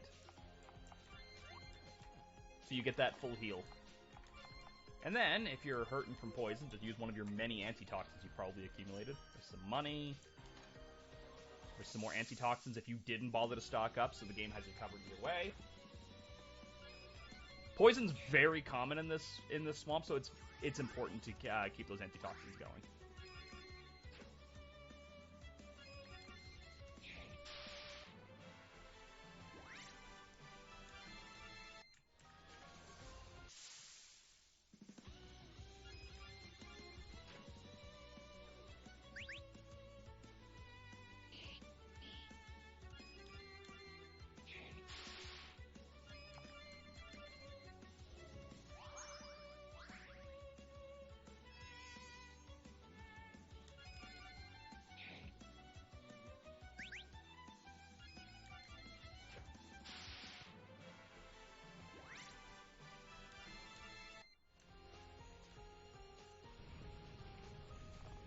What the? How strange. I did not think it was possible for the swampy terrain like this to suffer from the effects of an earthquake. Do you always need to be so calm? The ground is moving. Be at ease, Rain. It appears to have stopped. Yeah, well, excuse me if that doesn't make me relax. That was weird and I didn't like it. Let us hope it does not happen again. There's a piece of headgear there if you were looking for a bit more magic defense. So you got 16 spirit, you only have 13, so we're going to give that to you.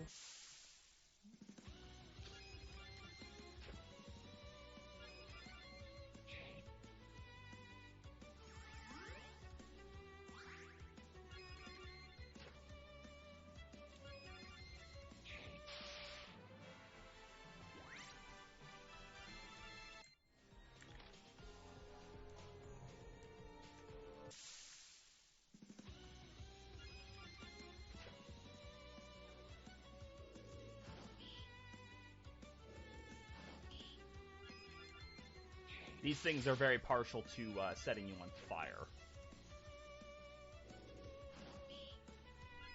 Burn is a big one in this because it does damage over time, and it lowers your defense.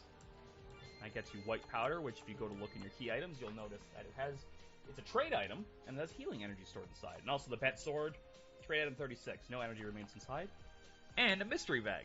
Now a mystery bag right now is coded to drop any of the healing items, MP, status cure items, or something called a lucky ticket, or a bunch of money. It could be any of those things. Now, I'm going to be retooling mystery bags to drop better items than what it currently does. I just haven't done it just yet. Now, you don't actually have any direct cures for burning, so it's best to treat it with Sundew whenever you get into a fight.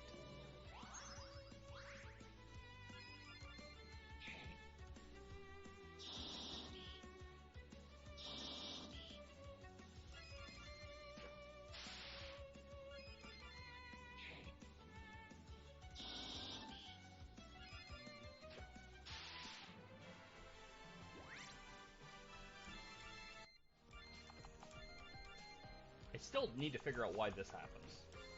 It's like such a minor thing, but it bothers me as it happens. Now, this area that I'm going to over here on the right side of the map, it is... Oh, that's a rare drop. That thing is programmed to run or hit you with a really strong attack, but it's more likely going to run, but if you can kill it, it drops the most experience of everything in the area. I'm going to have a super boss on this map. I have yet to decide what fully it's going to be. and it's not here yet, but there's going to be a boss that you're just not supposed to fuck with on this map. There's a jewel fruit hidden really well down there. What is a jewel fruit? It is a very rare thing that gives you plus 10 HP, which I'm going to give to Alanya, because she is lacking in the HP department.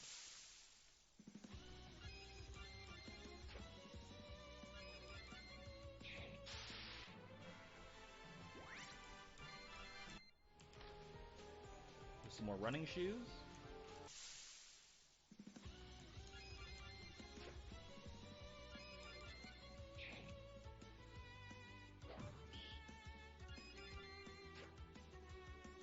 Yeah, if I hadn't given her that thing, she'd be at 14 health right now. But she's about to level, so. And then there's an iron shield over here, which I really should make this map extend by 1, or actually just put that out 1. Marshlands, that's this map. We're just going to pull that over once and put it there instead. Because it's supposed to say ×1, but you couldn't really see the ×1.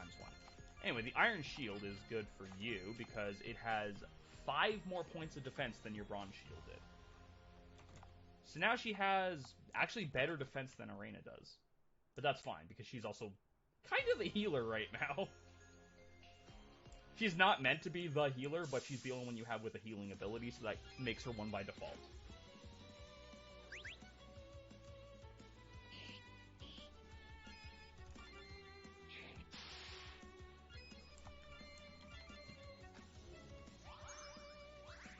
Now, an important distinction to make is that debuffs are not status ailments. So, Sundew does not cure lowered attack or lowered defense or any of that stuff. It only cures status ailments.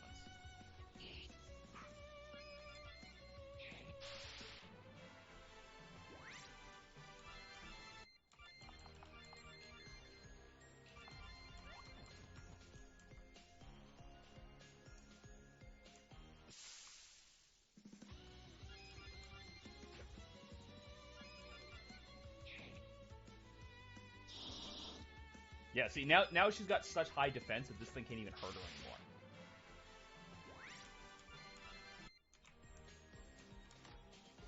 The Crescent Axe, which is a great new weapon. It gives you 5 more attack than what you had before.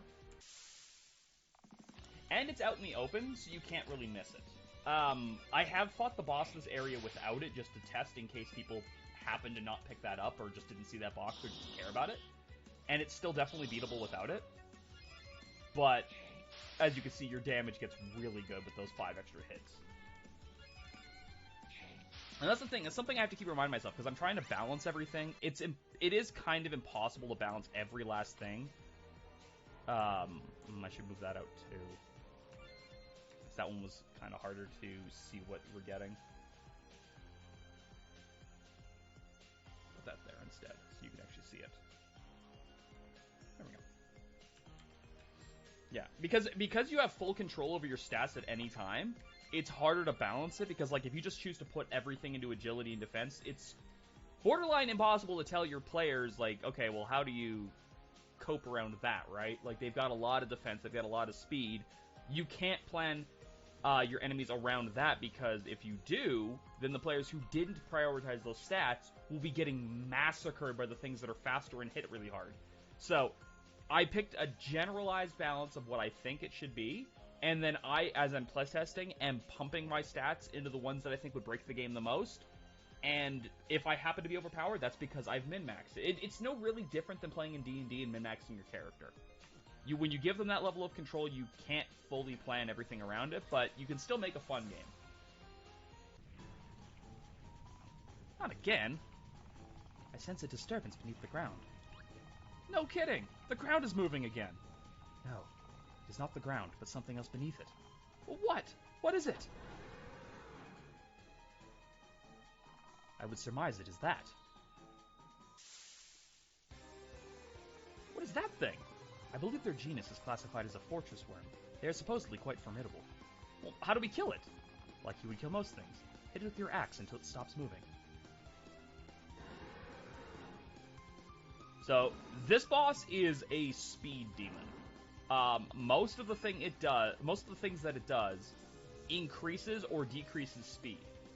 Savage Roar lowers your inflicts slow on the party. When it uses Slither on its body parts, those body parts get a speed boost. Now, the body parts are slated only to tank for hits, because you can't actually hit the head, and occasionally attack. They also are more prone to using Slither than they are attack. Slither doesn't do anything to you, it just gives it a very mild speed boost. However, the more of those speed boosts that it gets, and the more slow you are, the more chances those body parts have to roll their thing onto an attack. So that's important to keep in mind. One of the best things you can do early on is just use 2 pairs of running shoes to get rid of the slow that you've got, because you picked up running shoes earlier.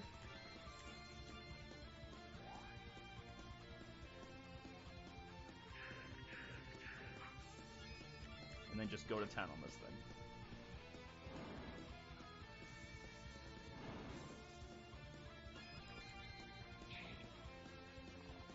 What gives? I can't even get to its head to attack it. It is blocking my arrows with its body. We shall have to cut it apart to reach the head. Cut it apart? Now you're talking.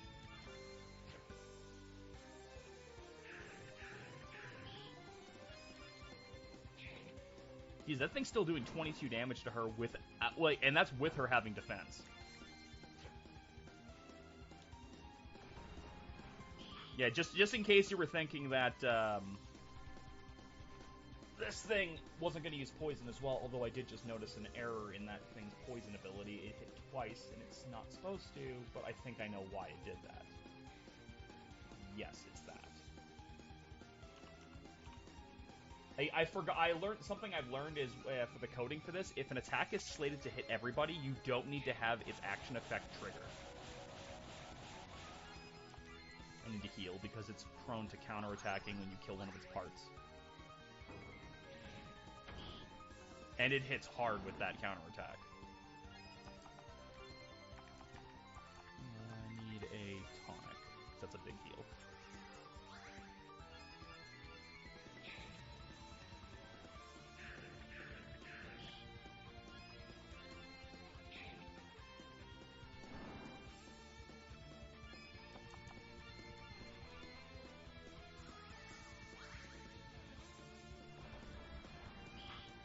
Yeah, the fact that that rolls 2 attacks, I know why that happened, and I've already fixed it. Because it's not supposed to. It's supposed to hit them once and then inflict poison.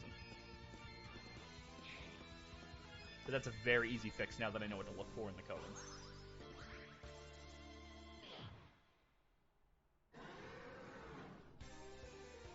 Yeah, originally what I had planned was Savage Roar was going to, Sundew also cures. Slow, by the way. Oh, it doesn't. It's supposed to. Did I miss that? Well, that's okay. That's why we test. Did you make that worm? Did you make that boss like the worm from the gross game you were playing before? Which gross game? Does it narrow it down? Yes, it doesn't remove slow. It's supposed to. Let's do that too. There we go. Alright, so Sundew is supposed to remove slow. So that's your other counter to this boss. Anyway, this boss was originally Savage Roar would lower your defenses, and then it would wail on you during that. However, I couldn't balance it around that because during the turns where your defenses were lowered, it was doing way too much damage. And then if I balanced attack around that during the turns where your defense wasn't lowered, it was doing no damage. So instead, I made it a speed-based boss, which I think is a little bit more fun with this kind of system.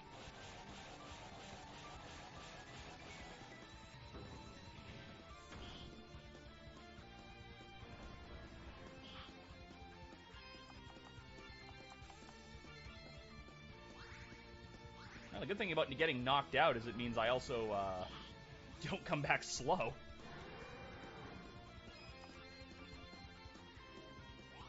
I don't remember the game name. Dude, I'm gonna need more hints. I don't know. Okay, so Reina is really low in health, but this thing is now vulnerable. Like, that's the beauty, is if she has low health, you can just go to town on this thing.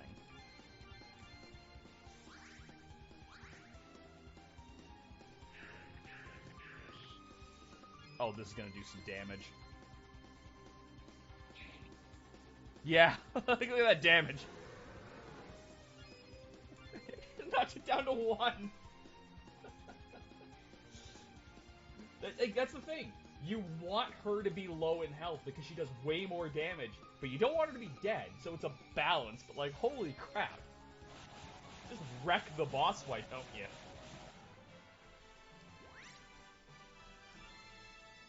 For that, you get a miracle drug, a noxious vial, and a mystery bag. Have I ever told you how much I really hate bugs? Technically, the fortress worm is more akin to a serpent than your garden variety insect. I'm not too fond of snakes right now either. Can we just get out of here? I believe so. We have seen hide nor hair of Luvaria since Luvria here. I would wonder if Serraid led us astray, but I sense no deception in his words. I mean, we got hung up by that worm snake thing. Maybe she's just gone on ahead of us. That is true. I believe south of here is a rest stop for travelers. Perhaps we can resume the trail there. Sounds good. Anything's better than staying here. So now if you check your journal, find the witch, inquire after her at the Swamp House, which is the rest stop that's below here. Now, they're really low in health, but also we're close to an inn, so I'm going to grab that mana shroom and leg it. Actually, this is a good excuse to use the escape command. So at any point during fighting, if you hit cancel, you can go to the main menu and select escape. Escaping always works. That's the bottom line. It was something that's in a plugin that's known as Olivia's anti-player stress. And, like, I can even read it out to you, but it's quite literally... It points something out in such a good way. Where is it? Escape always. If a player wants to escape a battle, let them escape a battle. Always on, yes.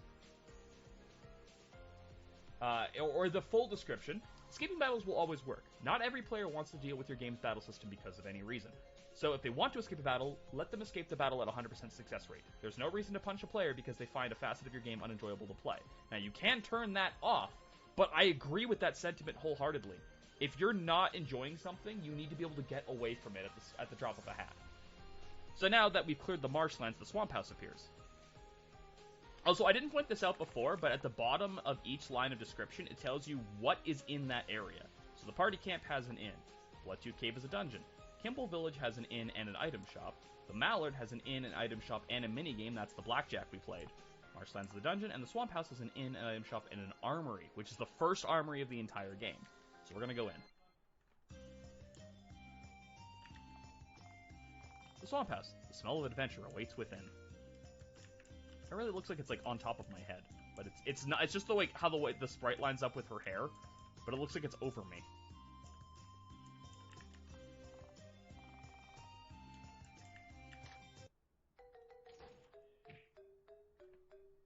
Hey, which way you going? Apologies. What a jerk!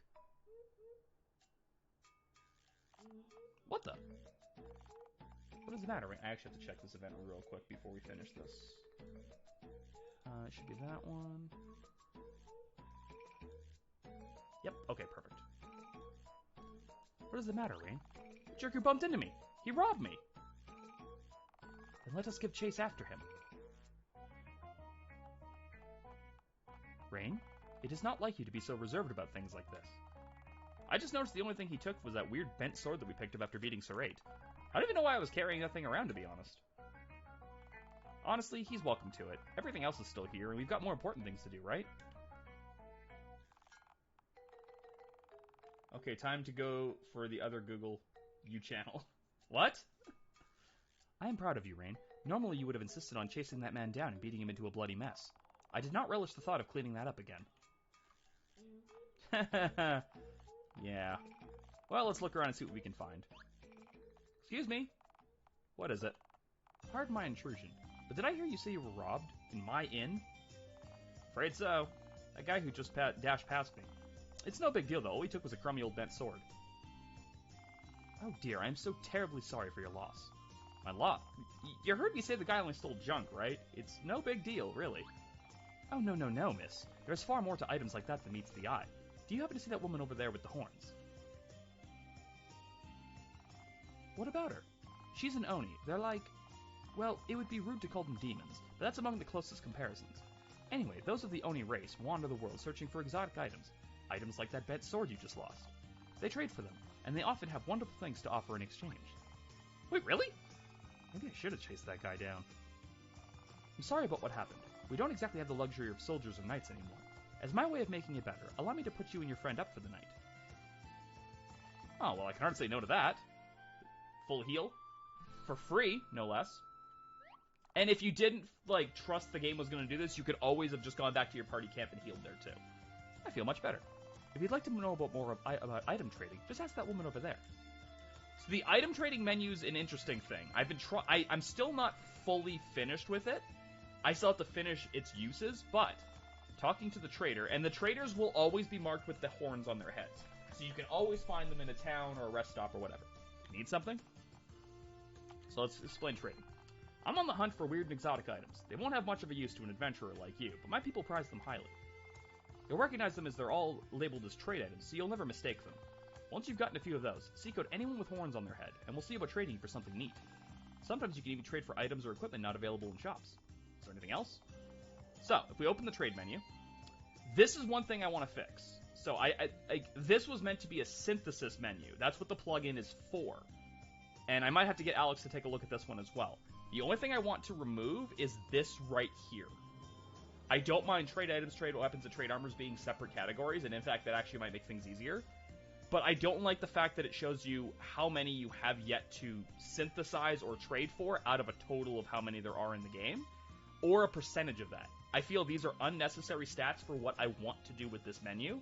I just don't know how to alter it. I stared at Yanfly's code, and I was like, I'm getting a migraine. But, as it stands, the trade items work, Oh, Brutal Orchestra! Yes, actually. Yes, I did base it a little bit off of Brutal Orchestra. There's also a giant water worm in Breath of Fire 2 that looks similar to the way that worm looked, and it was on that one too. So right now you can fuse pretty much any of the battle items or the recovery items, including some very rare ones like a party-wide... Oh, I have to change the descriptions because these are supposed to be for the parties. But that's fine, I can do that right now.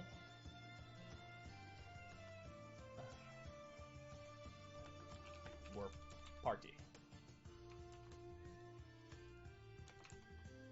Or party. Oops. Buff. Or party. Or party. There we go. Save. But the main thing that this is used for is getting better items that stores do not sell. For example, these. Herbal remedies. It takes 3 herbs and 3 white powders, which are small curative items. But it makes a party-wide 30% recovery item, or a super tonic, which takes 3 tonics and 3 revitalizers, makes a 60% super tonic, which heals the party, or a mega potion, which takes a potion and ashes to make a 90% heal. It's supposed to also say to party as well. I must have missed that in the description. That's fine. Where were you? Mega potion. To party. There we go. So that's what this is going to be used for. Is for getting better items that you could normally not buy. Now, obviously, you haven't had access to get enough copies of white powder in order to make these items yet. I will be making these available through the mystery bags going forward, as opposed to just items that you could already buy. Doesn't it seem too cheap to craft? No, actually, not to me, because right now, Leo, the secondary items like white powder, revitalizers, sacred ashes, there's no way to get them. The only reason I have 2 white powders is one chest dropped 2 of them. Now, I'm going to make these randomly droppable through the mystery bags that enemies can drop. So, effectively, your chances of getting them without having the thief steal them, and you don't have the thief yet, is going to be hoping that an enemy drops a mystery bag, which is already a 1 in 64 chance, except for bosses, which always drop 1 for sure. And then, out of that mystery bag, hoping that it drops one of the craftable items that you can use to make a better item. So while it might seem cheap to craft, it's actually very difficult to get the secondary items needed to them. Now, herbs, and the way this works also is it still gives you a reason to buy regular herbs late game. Because late game, you're not going to be buying items that heal 25% of your health. You're going to be buying ones that heal 75% of your health, or more. But the herbs can be turned into a party-wide heal that is pretty cheap to make, because late-game white powder will be super easy to come across. Revitalizers will be okay, and Sacred Ashes will be really hard. So getting something that recovers a full 90% of health to your entire party is not going to be that easy. And then, of course, there's MP variants as well.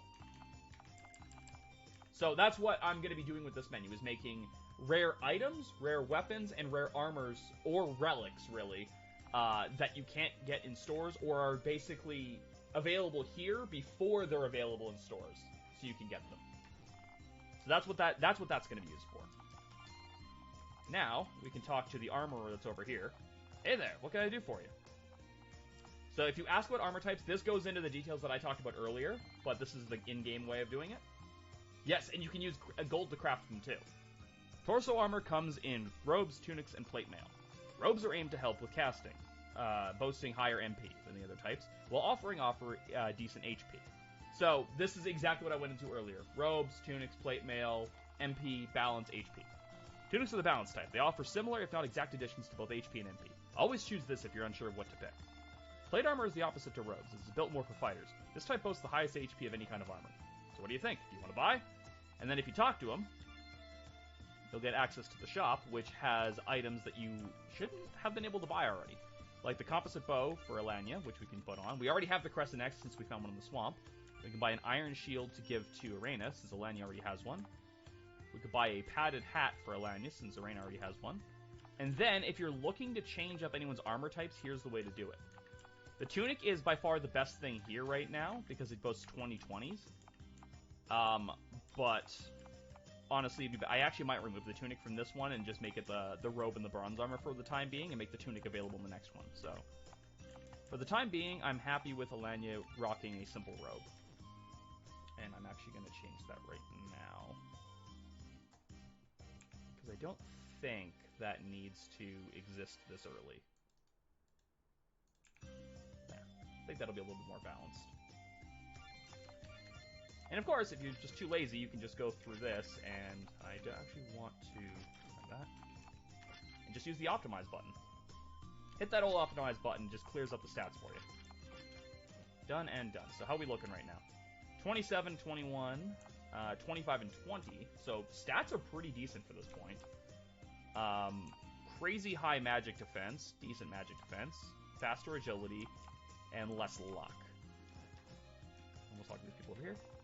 There's supposed to be a great tavern on to the north of here. We're headed that way after this.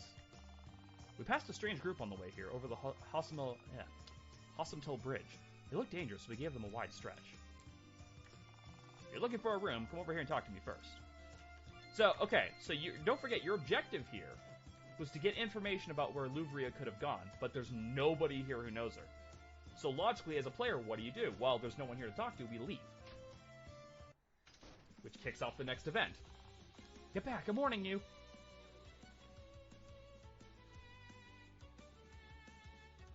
Damn, she's in trouble. Let us assist her.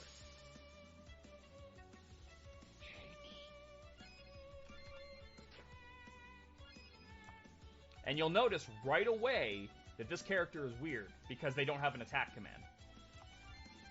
Like, you'll go looking for it, and you'll be like, wait a second, I can't hit them. Like, I can't use their abilities, so I can only focus. What does focus do? Well, we'll use it. Okay, it plays a little animation, but what does that do? I don't know. You wait till the character's next turn, and then you're given the information. Provided they don't just fucking gang up and kill her. It's okay, I focus. Maybe now I can... Oh, see, I can use these now. That's cool, so we'll use Absorb. Okay, so it heals and it buffs. That's cool.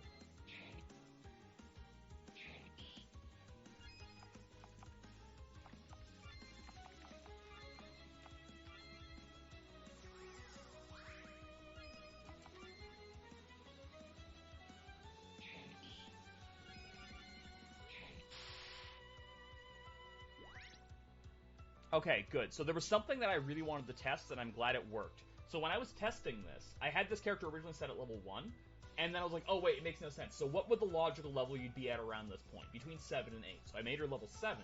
But in the testing, it didn't reflect that, and that's because it was using her initial stats. So upon starting a new game after I've reflected this, her stats are what they're supposed to be, which is what I wanted. I don't know who you two are, but thanks. More on the way. Their armor. Rain, I believe these are the same goons we encountered at the tavern. The ones with Luvria? Well, isn't that convenient? Which is something the player might have noticed right out of the gates.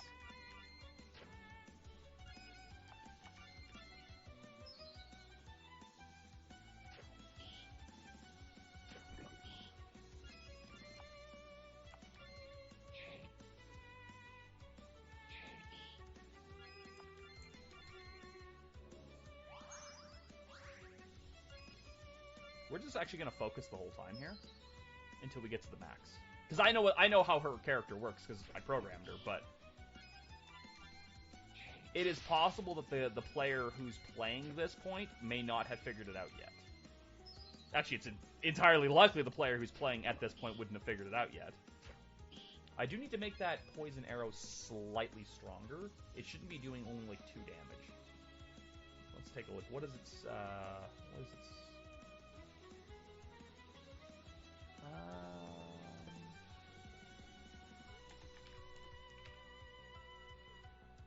Actually, we'll do 10 plus that formula, and that should be enough. I just wanted to do, like, baseline damage and then work. So, we have 3 stacks of focus, which is the max that this character can have, and you can actually find this out in the next scene. Let's hit it with Arcane Blast.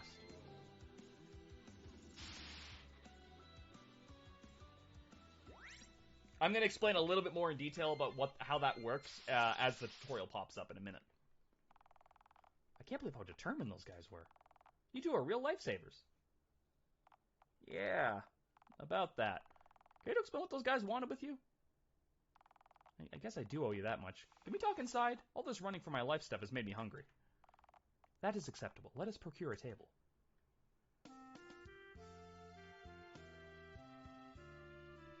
Okay, so why don't we start with your name? Who are you and why were those guys after you? My name is Micah Lindstrauss. I'm a mage, or I was anyway. What do you mean? It's all really kind of a blur, but I can remember taking a job escorting this guy across the Landquest continent. He was supposed to be really important, so he needed protection. There was a whole group of us. We got along pretty well, except for this one woman. She always steered clear of chatting with us or getting too chummy. She only ever talked to the guy we were guarding. Uh-huh. We must have been on the road for about a week and a half when it happened. We'd set up camp and settled in for the night, and then I think someone attacked us. What do you mean you think someone did? That doesn't seem like the kind of thing you'd get wrong. I'm saying I think it happened because I don't remember clearly. The best memory I have after that night was waking up in chains. It is all right. You are safe now. Please take a deep breath and continue. Well, after that, I didn't really see anyone from the group again, except for that really rude lady I mentioned before.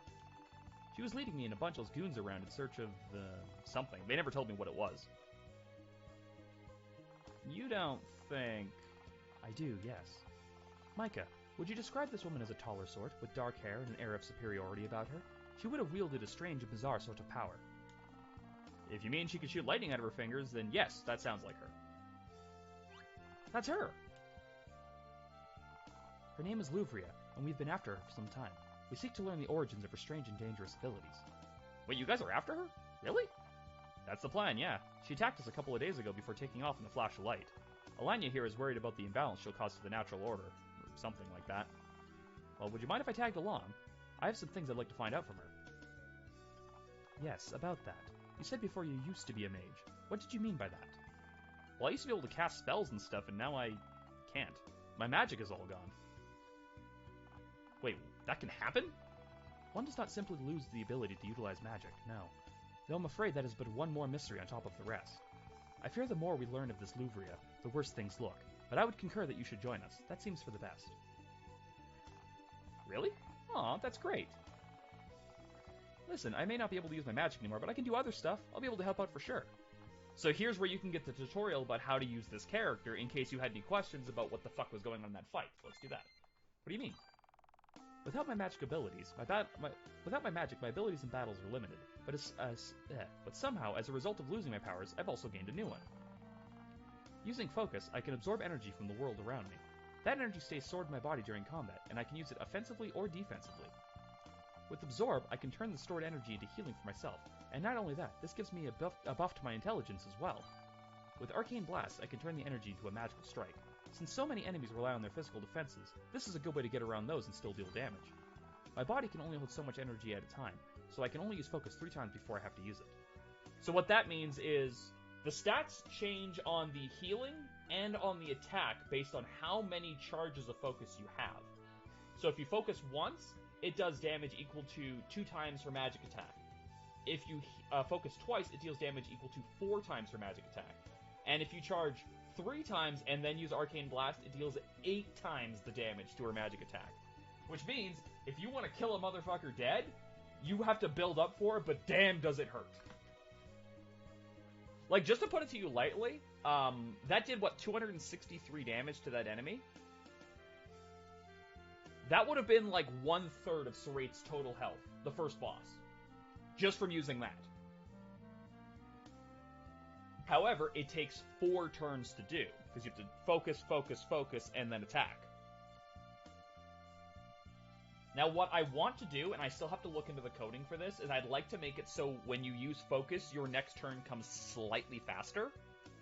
I think I know how to do that, which would just be the opposite of Arena's Chopper ability, which makes your next turn come slightly slower. I would just tweak that in reverse. That's what I'm thinking I need to do to make that work. Because if you're already spending your turn doing, let's be real here, effectively nothing, you're building up power, but if you get killed while you're building up that power, well, you just wasted that turn. Because then you have to waste another turn reviving the character and then do it again. And although right now, I believe the charges actually last through death. So if you charge at the 3 and then get killed and then revive Micah, she comes with 3 charges, which I wasn't sure if that was a bug, but I'm going to call it a feature. Because I actually kind of like how that works. But I think your next turn should be a little bit quicker if you are effectively doing nothing with your turn. It's definitely something. I guess that sticky yours wouldn't do much good in a fight, huh? Oh, this? No, this is more like a catalyst for casting spells. It was common practice among the elders of my people to carry staves as a way of channeling their powers. As a result, their magic remained focused and powerful even as they increased in age and experience. Now, as those men outside were pursuing you, am I to assume you were able to escape from Louvria recently? Yeah, actually, they were headed east across the bridge when I was able to break free and make a run for it. I think I heard something about Millhurst Castle the other day. Maybe that's where they were headed. A castle? I didn't think there were any left standing after the war. Kinda thought everyone just tore them down. I believe Castle Millhurst is in such an ill state. It lies deep within the lands of Lanquest to the south. I wonder if perhaps that place might play a role in your own dilemma as well, Micah. Hey, yeah, maybe. Well, finish your food and we'll head out. I don't want to let her get too far ahead of us. So that adds a journal update, and we can actually take a look at the character now. So first, we go in here. I think I got this from Final Fantasy Endless Nova originally, but there's a mage character you get in Endless Nova called Alana, and she's your blue mage, effectively. Everyone in that game can be a white or a black mage, because you can teach spells to everybody, but she's your blue mage, which means most of her abilities are going to be magic-centered. She doesn't have much use for a physical attack. And I was like, well, what the hell's the point of giving her weapons, then? That was where I got the idea that mage weapons shouldn't increase physical attack at all. Or if they should be supplemented by increasing their magic attack alongside of it. So her weapons strictly raise her magic attack. She doesn't come with the best shield, but she does come with an upgraded hat and a robe, which is both good. If you check out her abilities, it just lists Absorb and Arcane Blast, which are the 2 she has. They don't have any cost because they use focus charges. And you can also check out her stats. Now, her magic attack is very good. Even without that staff, she has a 22 in magic. That is like 9 points higher than Alania's. But her physical attack is absolute dog shit. That said, she doesn't really have any stats that use magic attack or physical attack anyway. And honestly, her defense is not bad for being like a caster. What I did was I tried to balance what her base stats would be, because obviously she comes at level 7, which means you've now missed 7 levels of manual stat increases. So I based her initial stats off of what I think they should be around if you had gotten all of those. We'll take a look at the journal. We now have a new quest, A Friend in Need. It's from Micah Lindstrauss, going across the Lanquest continent. Micah, a young mage we met at the Swamp House, has lost her memory. The only clues she has are a group she was with in the lands of Lanquest and the ever-elusive Louvria. Confront Louvria about her connection to Micah and help Micah restore her memory. And likewise, if you take a look at this one here, you now have different objectives. Pursue her into the next continent, investigate the ruins of Castle Millhurst, and discover the origins of her powers.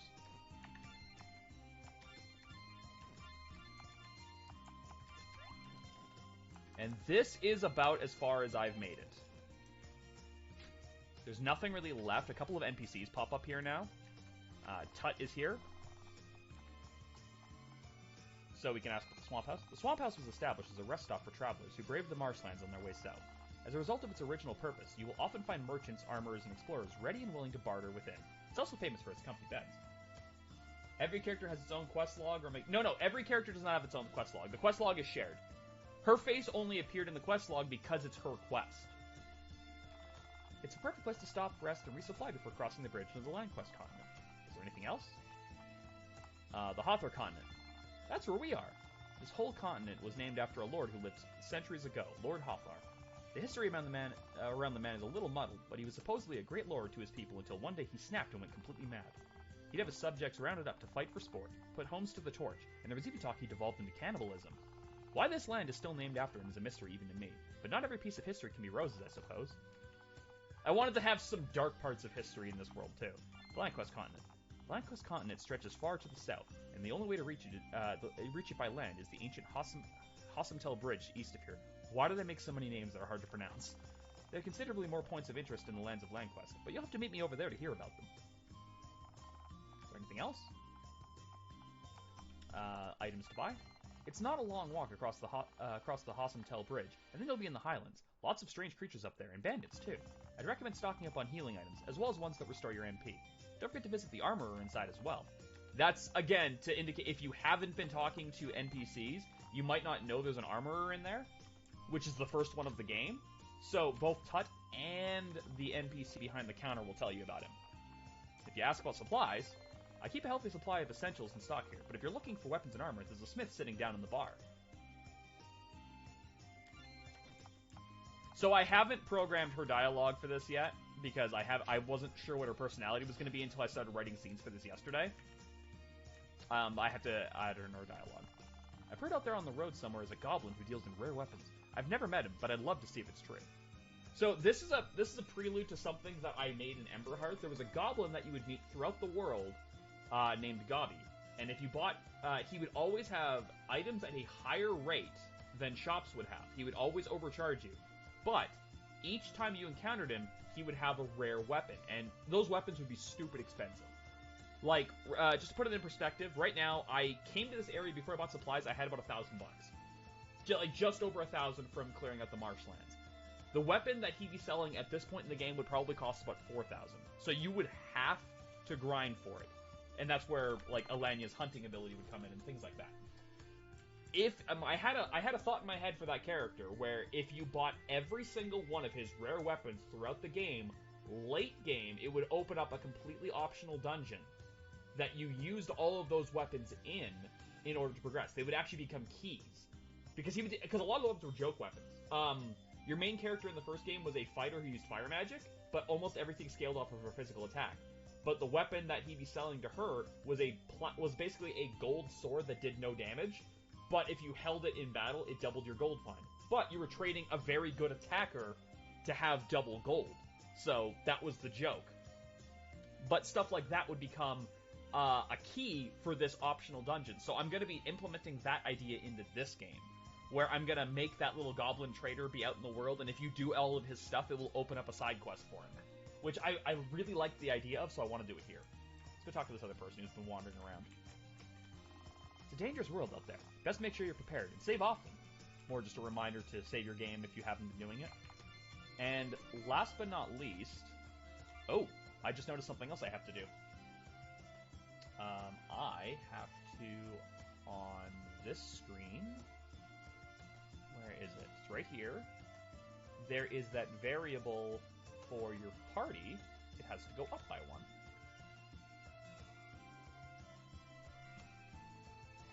Because you see, like, the party still only says we have 2 people, but we have Micah now. I forgot to put the variable in the event where she joins to plus it by 1. So that's fixed now for future tests.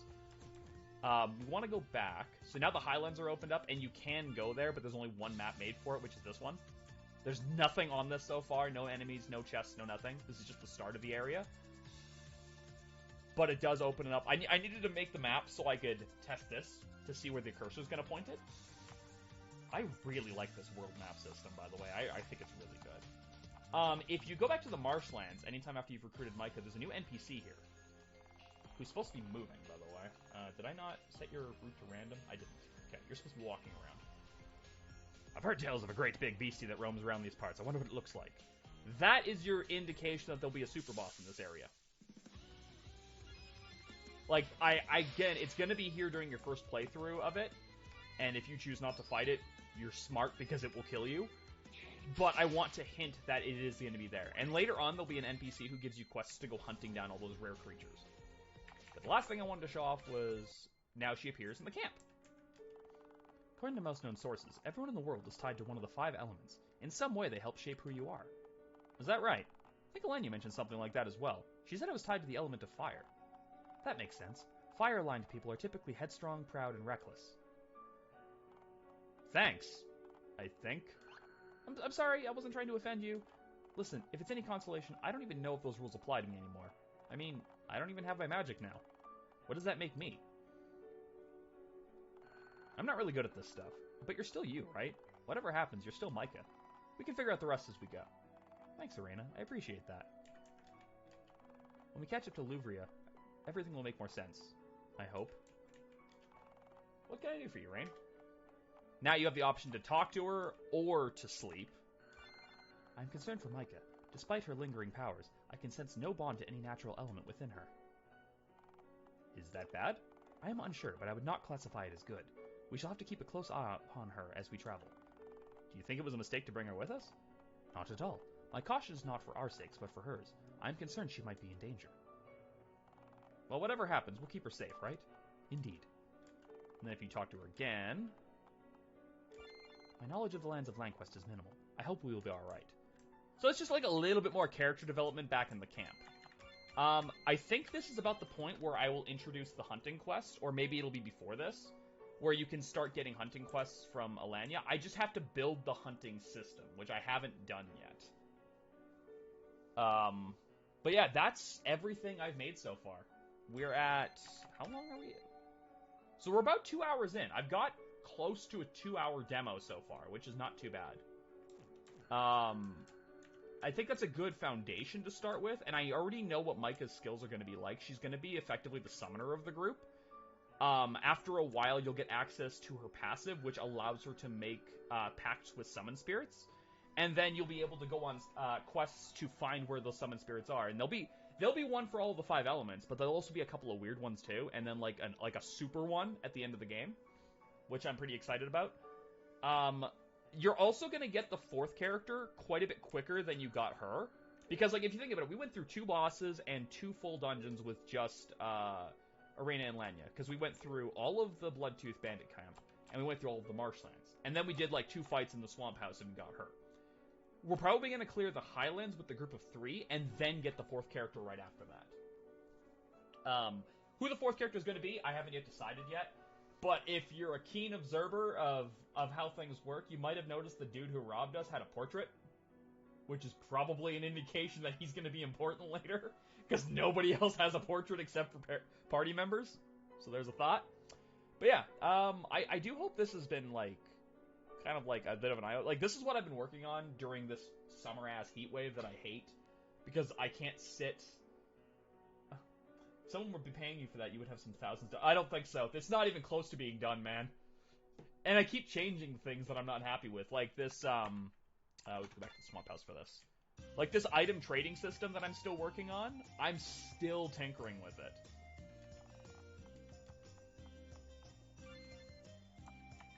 Like, I still have to get all this in order of the stuff that I want.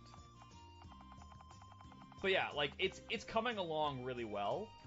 I'm getting to the point where I'm almost caught up to where I was in my other game. The other game was at its 4th party member when I stopped it, but that game was also stretched out much longer. Like, just to put it into perspective, even though you made a lot of... yes and no. A lot of these are public use for plugins. Like, just... I'll go through my list here with you guys. The menu... that I had to retool the menu, but the menu is by a guy named Galv. He also did a couple of other things. He did a lot of the overlay stuff, the manual level up system, the map travel system, which I've had to augment myself. Most of what the stuff that I've done in this game is stuff that I've taken the foundation of someone else's work and then I built on it. Now everything I've used is all fair use as long as you credit the person, and I've got a credits list that I'm working through. Every time I add something, I make sure I have the list memorized and updated with their name, because I'm going to be showcasing that, like, on the menu, which I can, here, there's going to be an option for the credits list right here. It's going to be like new game continue, credits and options, or new game continue, options, credits, or something. Because you're going to be able to see everything at that point. Let's see. A lot of stuff was made by Yanfly, because if you're using RPG Maker MV, you're probably using Yanfly stuff. The battle log update, that was made by some random dude, and that's not even, like, that's literally his username.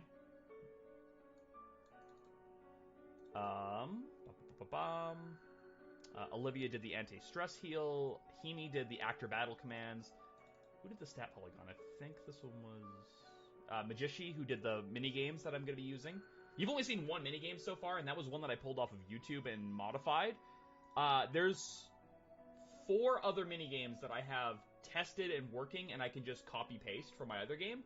There's a 5th mini game that I would have to recode for this game, but I was able to figure out the coding on an RPG Maker 2000 project and modify it to work in this engine. So that one I can redo again, because I know how to do it. And then there's like 3 other minigames that I'm looking at that I want to figure out if it's possible to do.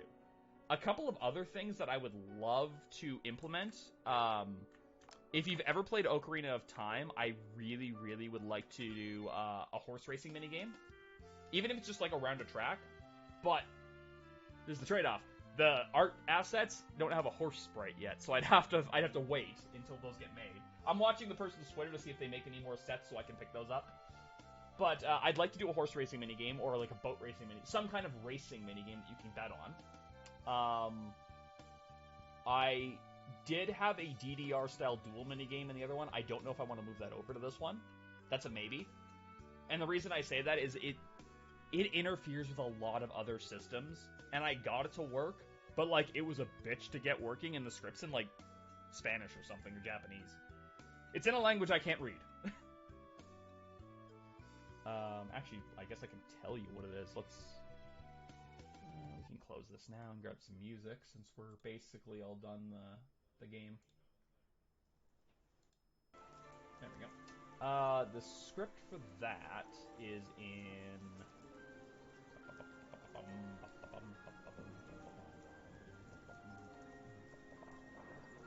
Let's see, where's Mog's plugins? I think they're in the bottom.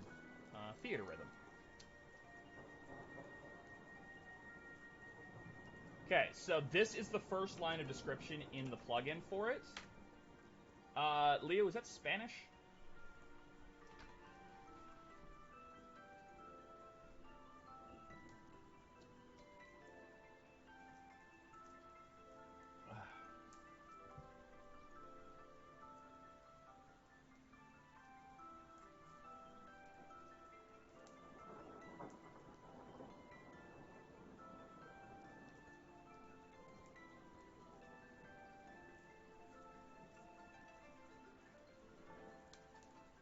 Yeah, anyway, the whole plugin is in whatever language that is, so me trying to modify it is borderline impossible. The parts of it that I was able to change, I was basically running through Google Translate. It took for fucking ever. I've got a match card lottery minigame, which is part of the group I was talking about. Progressive prize pick, which I'll have to relearn how those plugins work, but I have them here. Wuxing, which is actually what I based my elemental system off of, which was the 5 elements from that, which is supposed to be like some ancient Chinese rock, paper, scissors kind of game. Oh yeah, minigame is based on an ancient Chinese elemental circle. The elemental system world that says wood beats fire. Hey you. There's a prize wheel, which I've never gotten working before, but I want to try. There's a slot machine, which I have no idea how I would even work that into the world, but I want to. Like, it makes no sense because there's no technology, but, like, I want to figure out a way to make it work, so we'll try to figure that out. Yeah, there's a lot still to do, but I have worked my butt off on this so far, so it's coming along really nicely, and I'm quite happy with it. There's a couple of small things here and there that I'm not 100% be thrilled with, but I've managed to make almost everything that I'm not happy with work, if that makes sense. I will have to modify this map a little bit now that I'm looking at it again, but that's fine. That's something I can do later. Anyway, my original plan was to just do this for a bit, and then when we finished the game, move on to something else, but this took us 2.5 hours to do, so I guess that's where I'm just going to end off on stream, because it's starting to get a little bit warm anyway, and I want to go eat. So yeah, we managed to do the whole demo. Well, unofficial demo. It's not a demo, but it's unofficial. I've still got lots I need to work on here. Here's a couple of things that I want you guys to think about if you so choose and you'd like to contribute. We talked about this before, but I need... Let me pause that for a quick second, bring this back up. I need things for this menu. I need ideas for what to put in these two categories. Another stat that I can track. I'm still at a loss for what it could possibly be. I suppose I could make a stat for lucky tickets if I can't think of anything else, because lucky tickets are used in most minigames. So it could be kind of cool to have like an ongoing on-menu stat for that rather than having to go to your menu for it. But then I'd have to have some kind of a call event to purposely track how many lucky tickets you have at all times and then convert that track into a variable. And short of running a bunch of parallel plugins, I'm not actually sure how that would work. Which I don't... Like, if there's a simpler way to do it that I'm not thinking of, then I'll do that. But I still need ideas for 2 more stats. Another thing I'd like is ideas for side quests. Things that you honestly feel are good side quests that make sense in the story that you have seen. Like, they have to be something that would make sense for these characters to want to do alongside the objectives that they have been given, which is, at this point, tracking down this Thunder Witch. You gotta try and find her, but what could we do along the way that would make sense? Not something that's like, go here, get this thing, and bring it back to this other guy, or go and find this person's fucking cat. I don't know why I'm so hooked on the whole go find my kitty side quest, but it really pissed me off when I saw that in that other RPG Maker game, because I'm like, it's 2000 and fucking whatever here we're in, 2022. Jesus Christ, my brain was trying to think of 2013, so it's been a while. It's 2022, we should not be doing side quests this fucking stupid in RPGs anymore, and yet they're still popping up, so. Those are some things that I would love viewer feedback on. Because it's a stupid quest, exactly. So there's that stuff there. And then I guess if anyone wants to start shouting out name ideas. Like, obviously this is still labeled as new project, it doesn't have a title. I usually don't come up with a title until I have a good, firm grasp of the full story, because then I want the title to be something that summarizes that story. The reason I came up with Emberheart for the last game was because it was going to be revealed that was the main character's actual last name. Spoiler alert, but it's not a game I'm working on anymore, so who cares? I mean, granted, it's not like I have a last name for Arena yet. Alanya has had hers stated in the in the quest menu if you go and look at it, and Micah introduced hers. Arena's has not actually been stated anywhere in the game yet because I haven't thought of it yet. Anyway, these are just some thoughts. Do with them what you will. I'm gonna go take it easy, and yeah, I hope to see you guys here tomorrow. Tomorrow is Freaky Friday. It might be a little bit later on. I'm thinking between 7 and 8 my time, because I have someone stopping by to pick up a game I sold them tomorrow night around 6:30. So, depending on when they actually do show up, because they're coming from out of town, whenever that is done, I will start looking towards setting up. But we should be doing Amnesia Rebirth tomorrow. We may or may not be joined by Rain, because she starts her 5 days off tomorrow. Tonight's her last night of work on an overnight shift, and then she's got 5 days off for our convention. And, yeah, if you have not checked it out yet, I also posted pictures of my Link cosplay in the Discord, which is, I'm pretty excited about that. It doesn't have the wig, and I'm still not shaved yet, obviously, but it looks so fucking good. I'm so excited to wear it this weekend.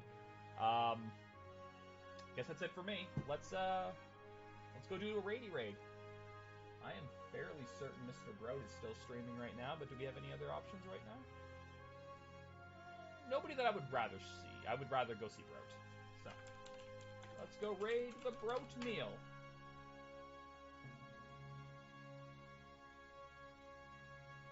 Alright, guys, have yourselves a great night.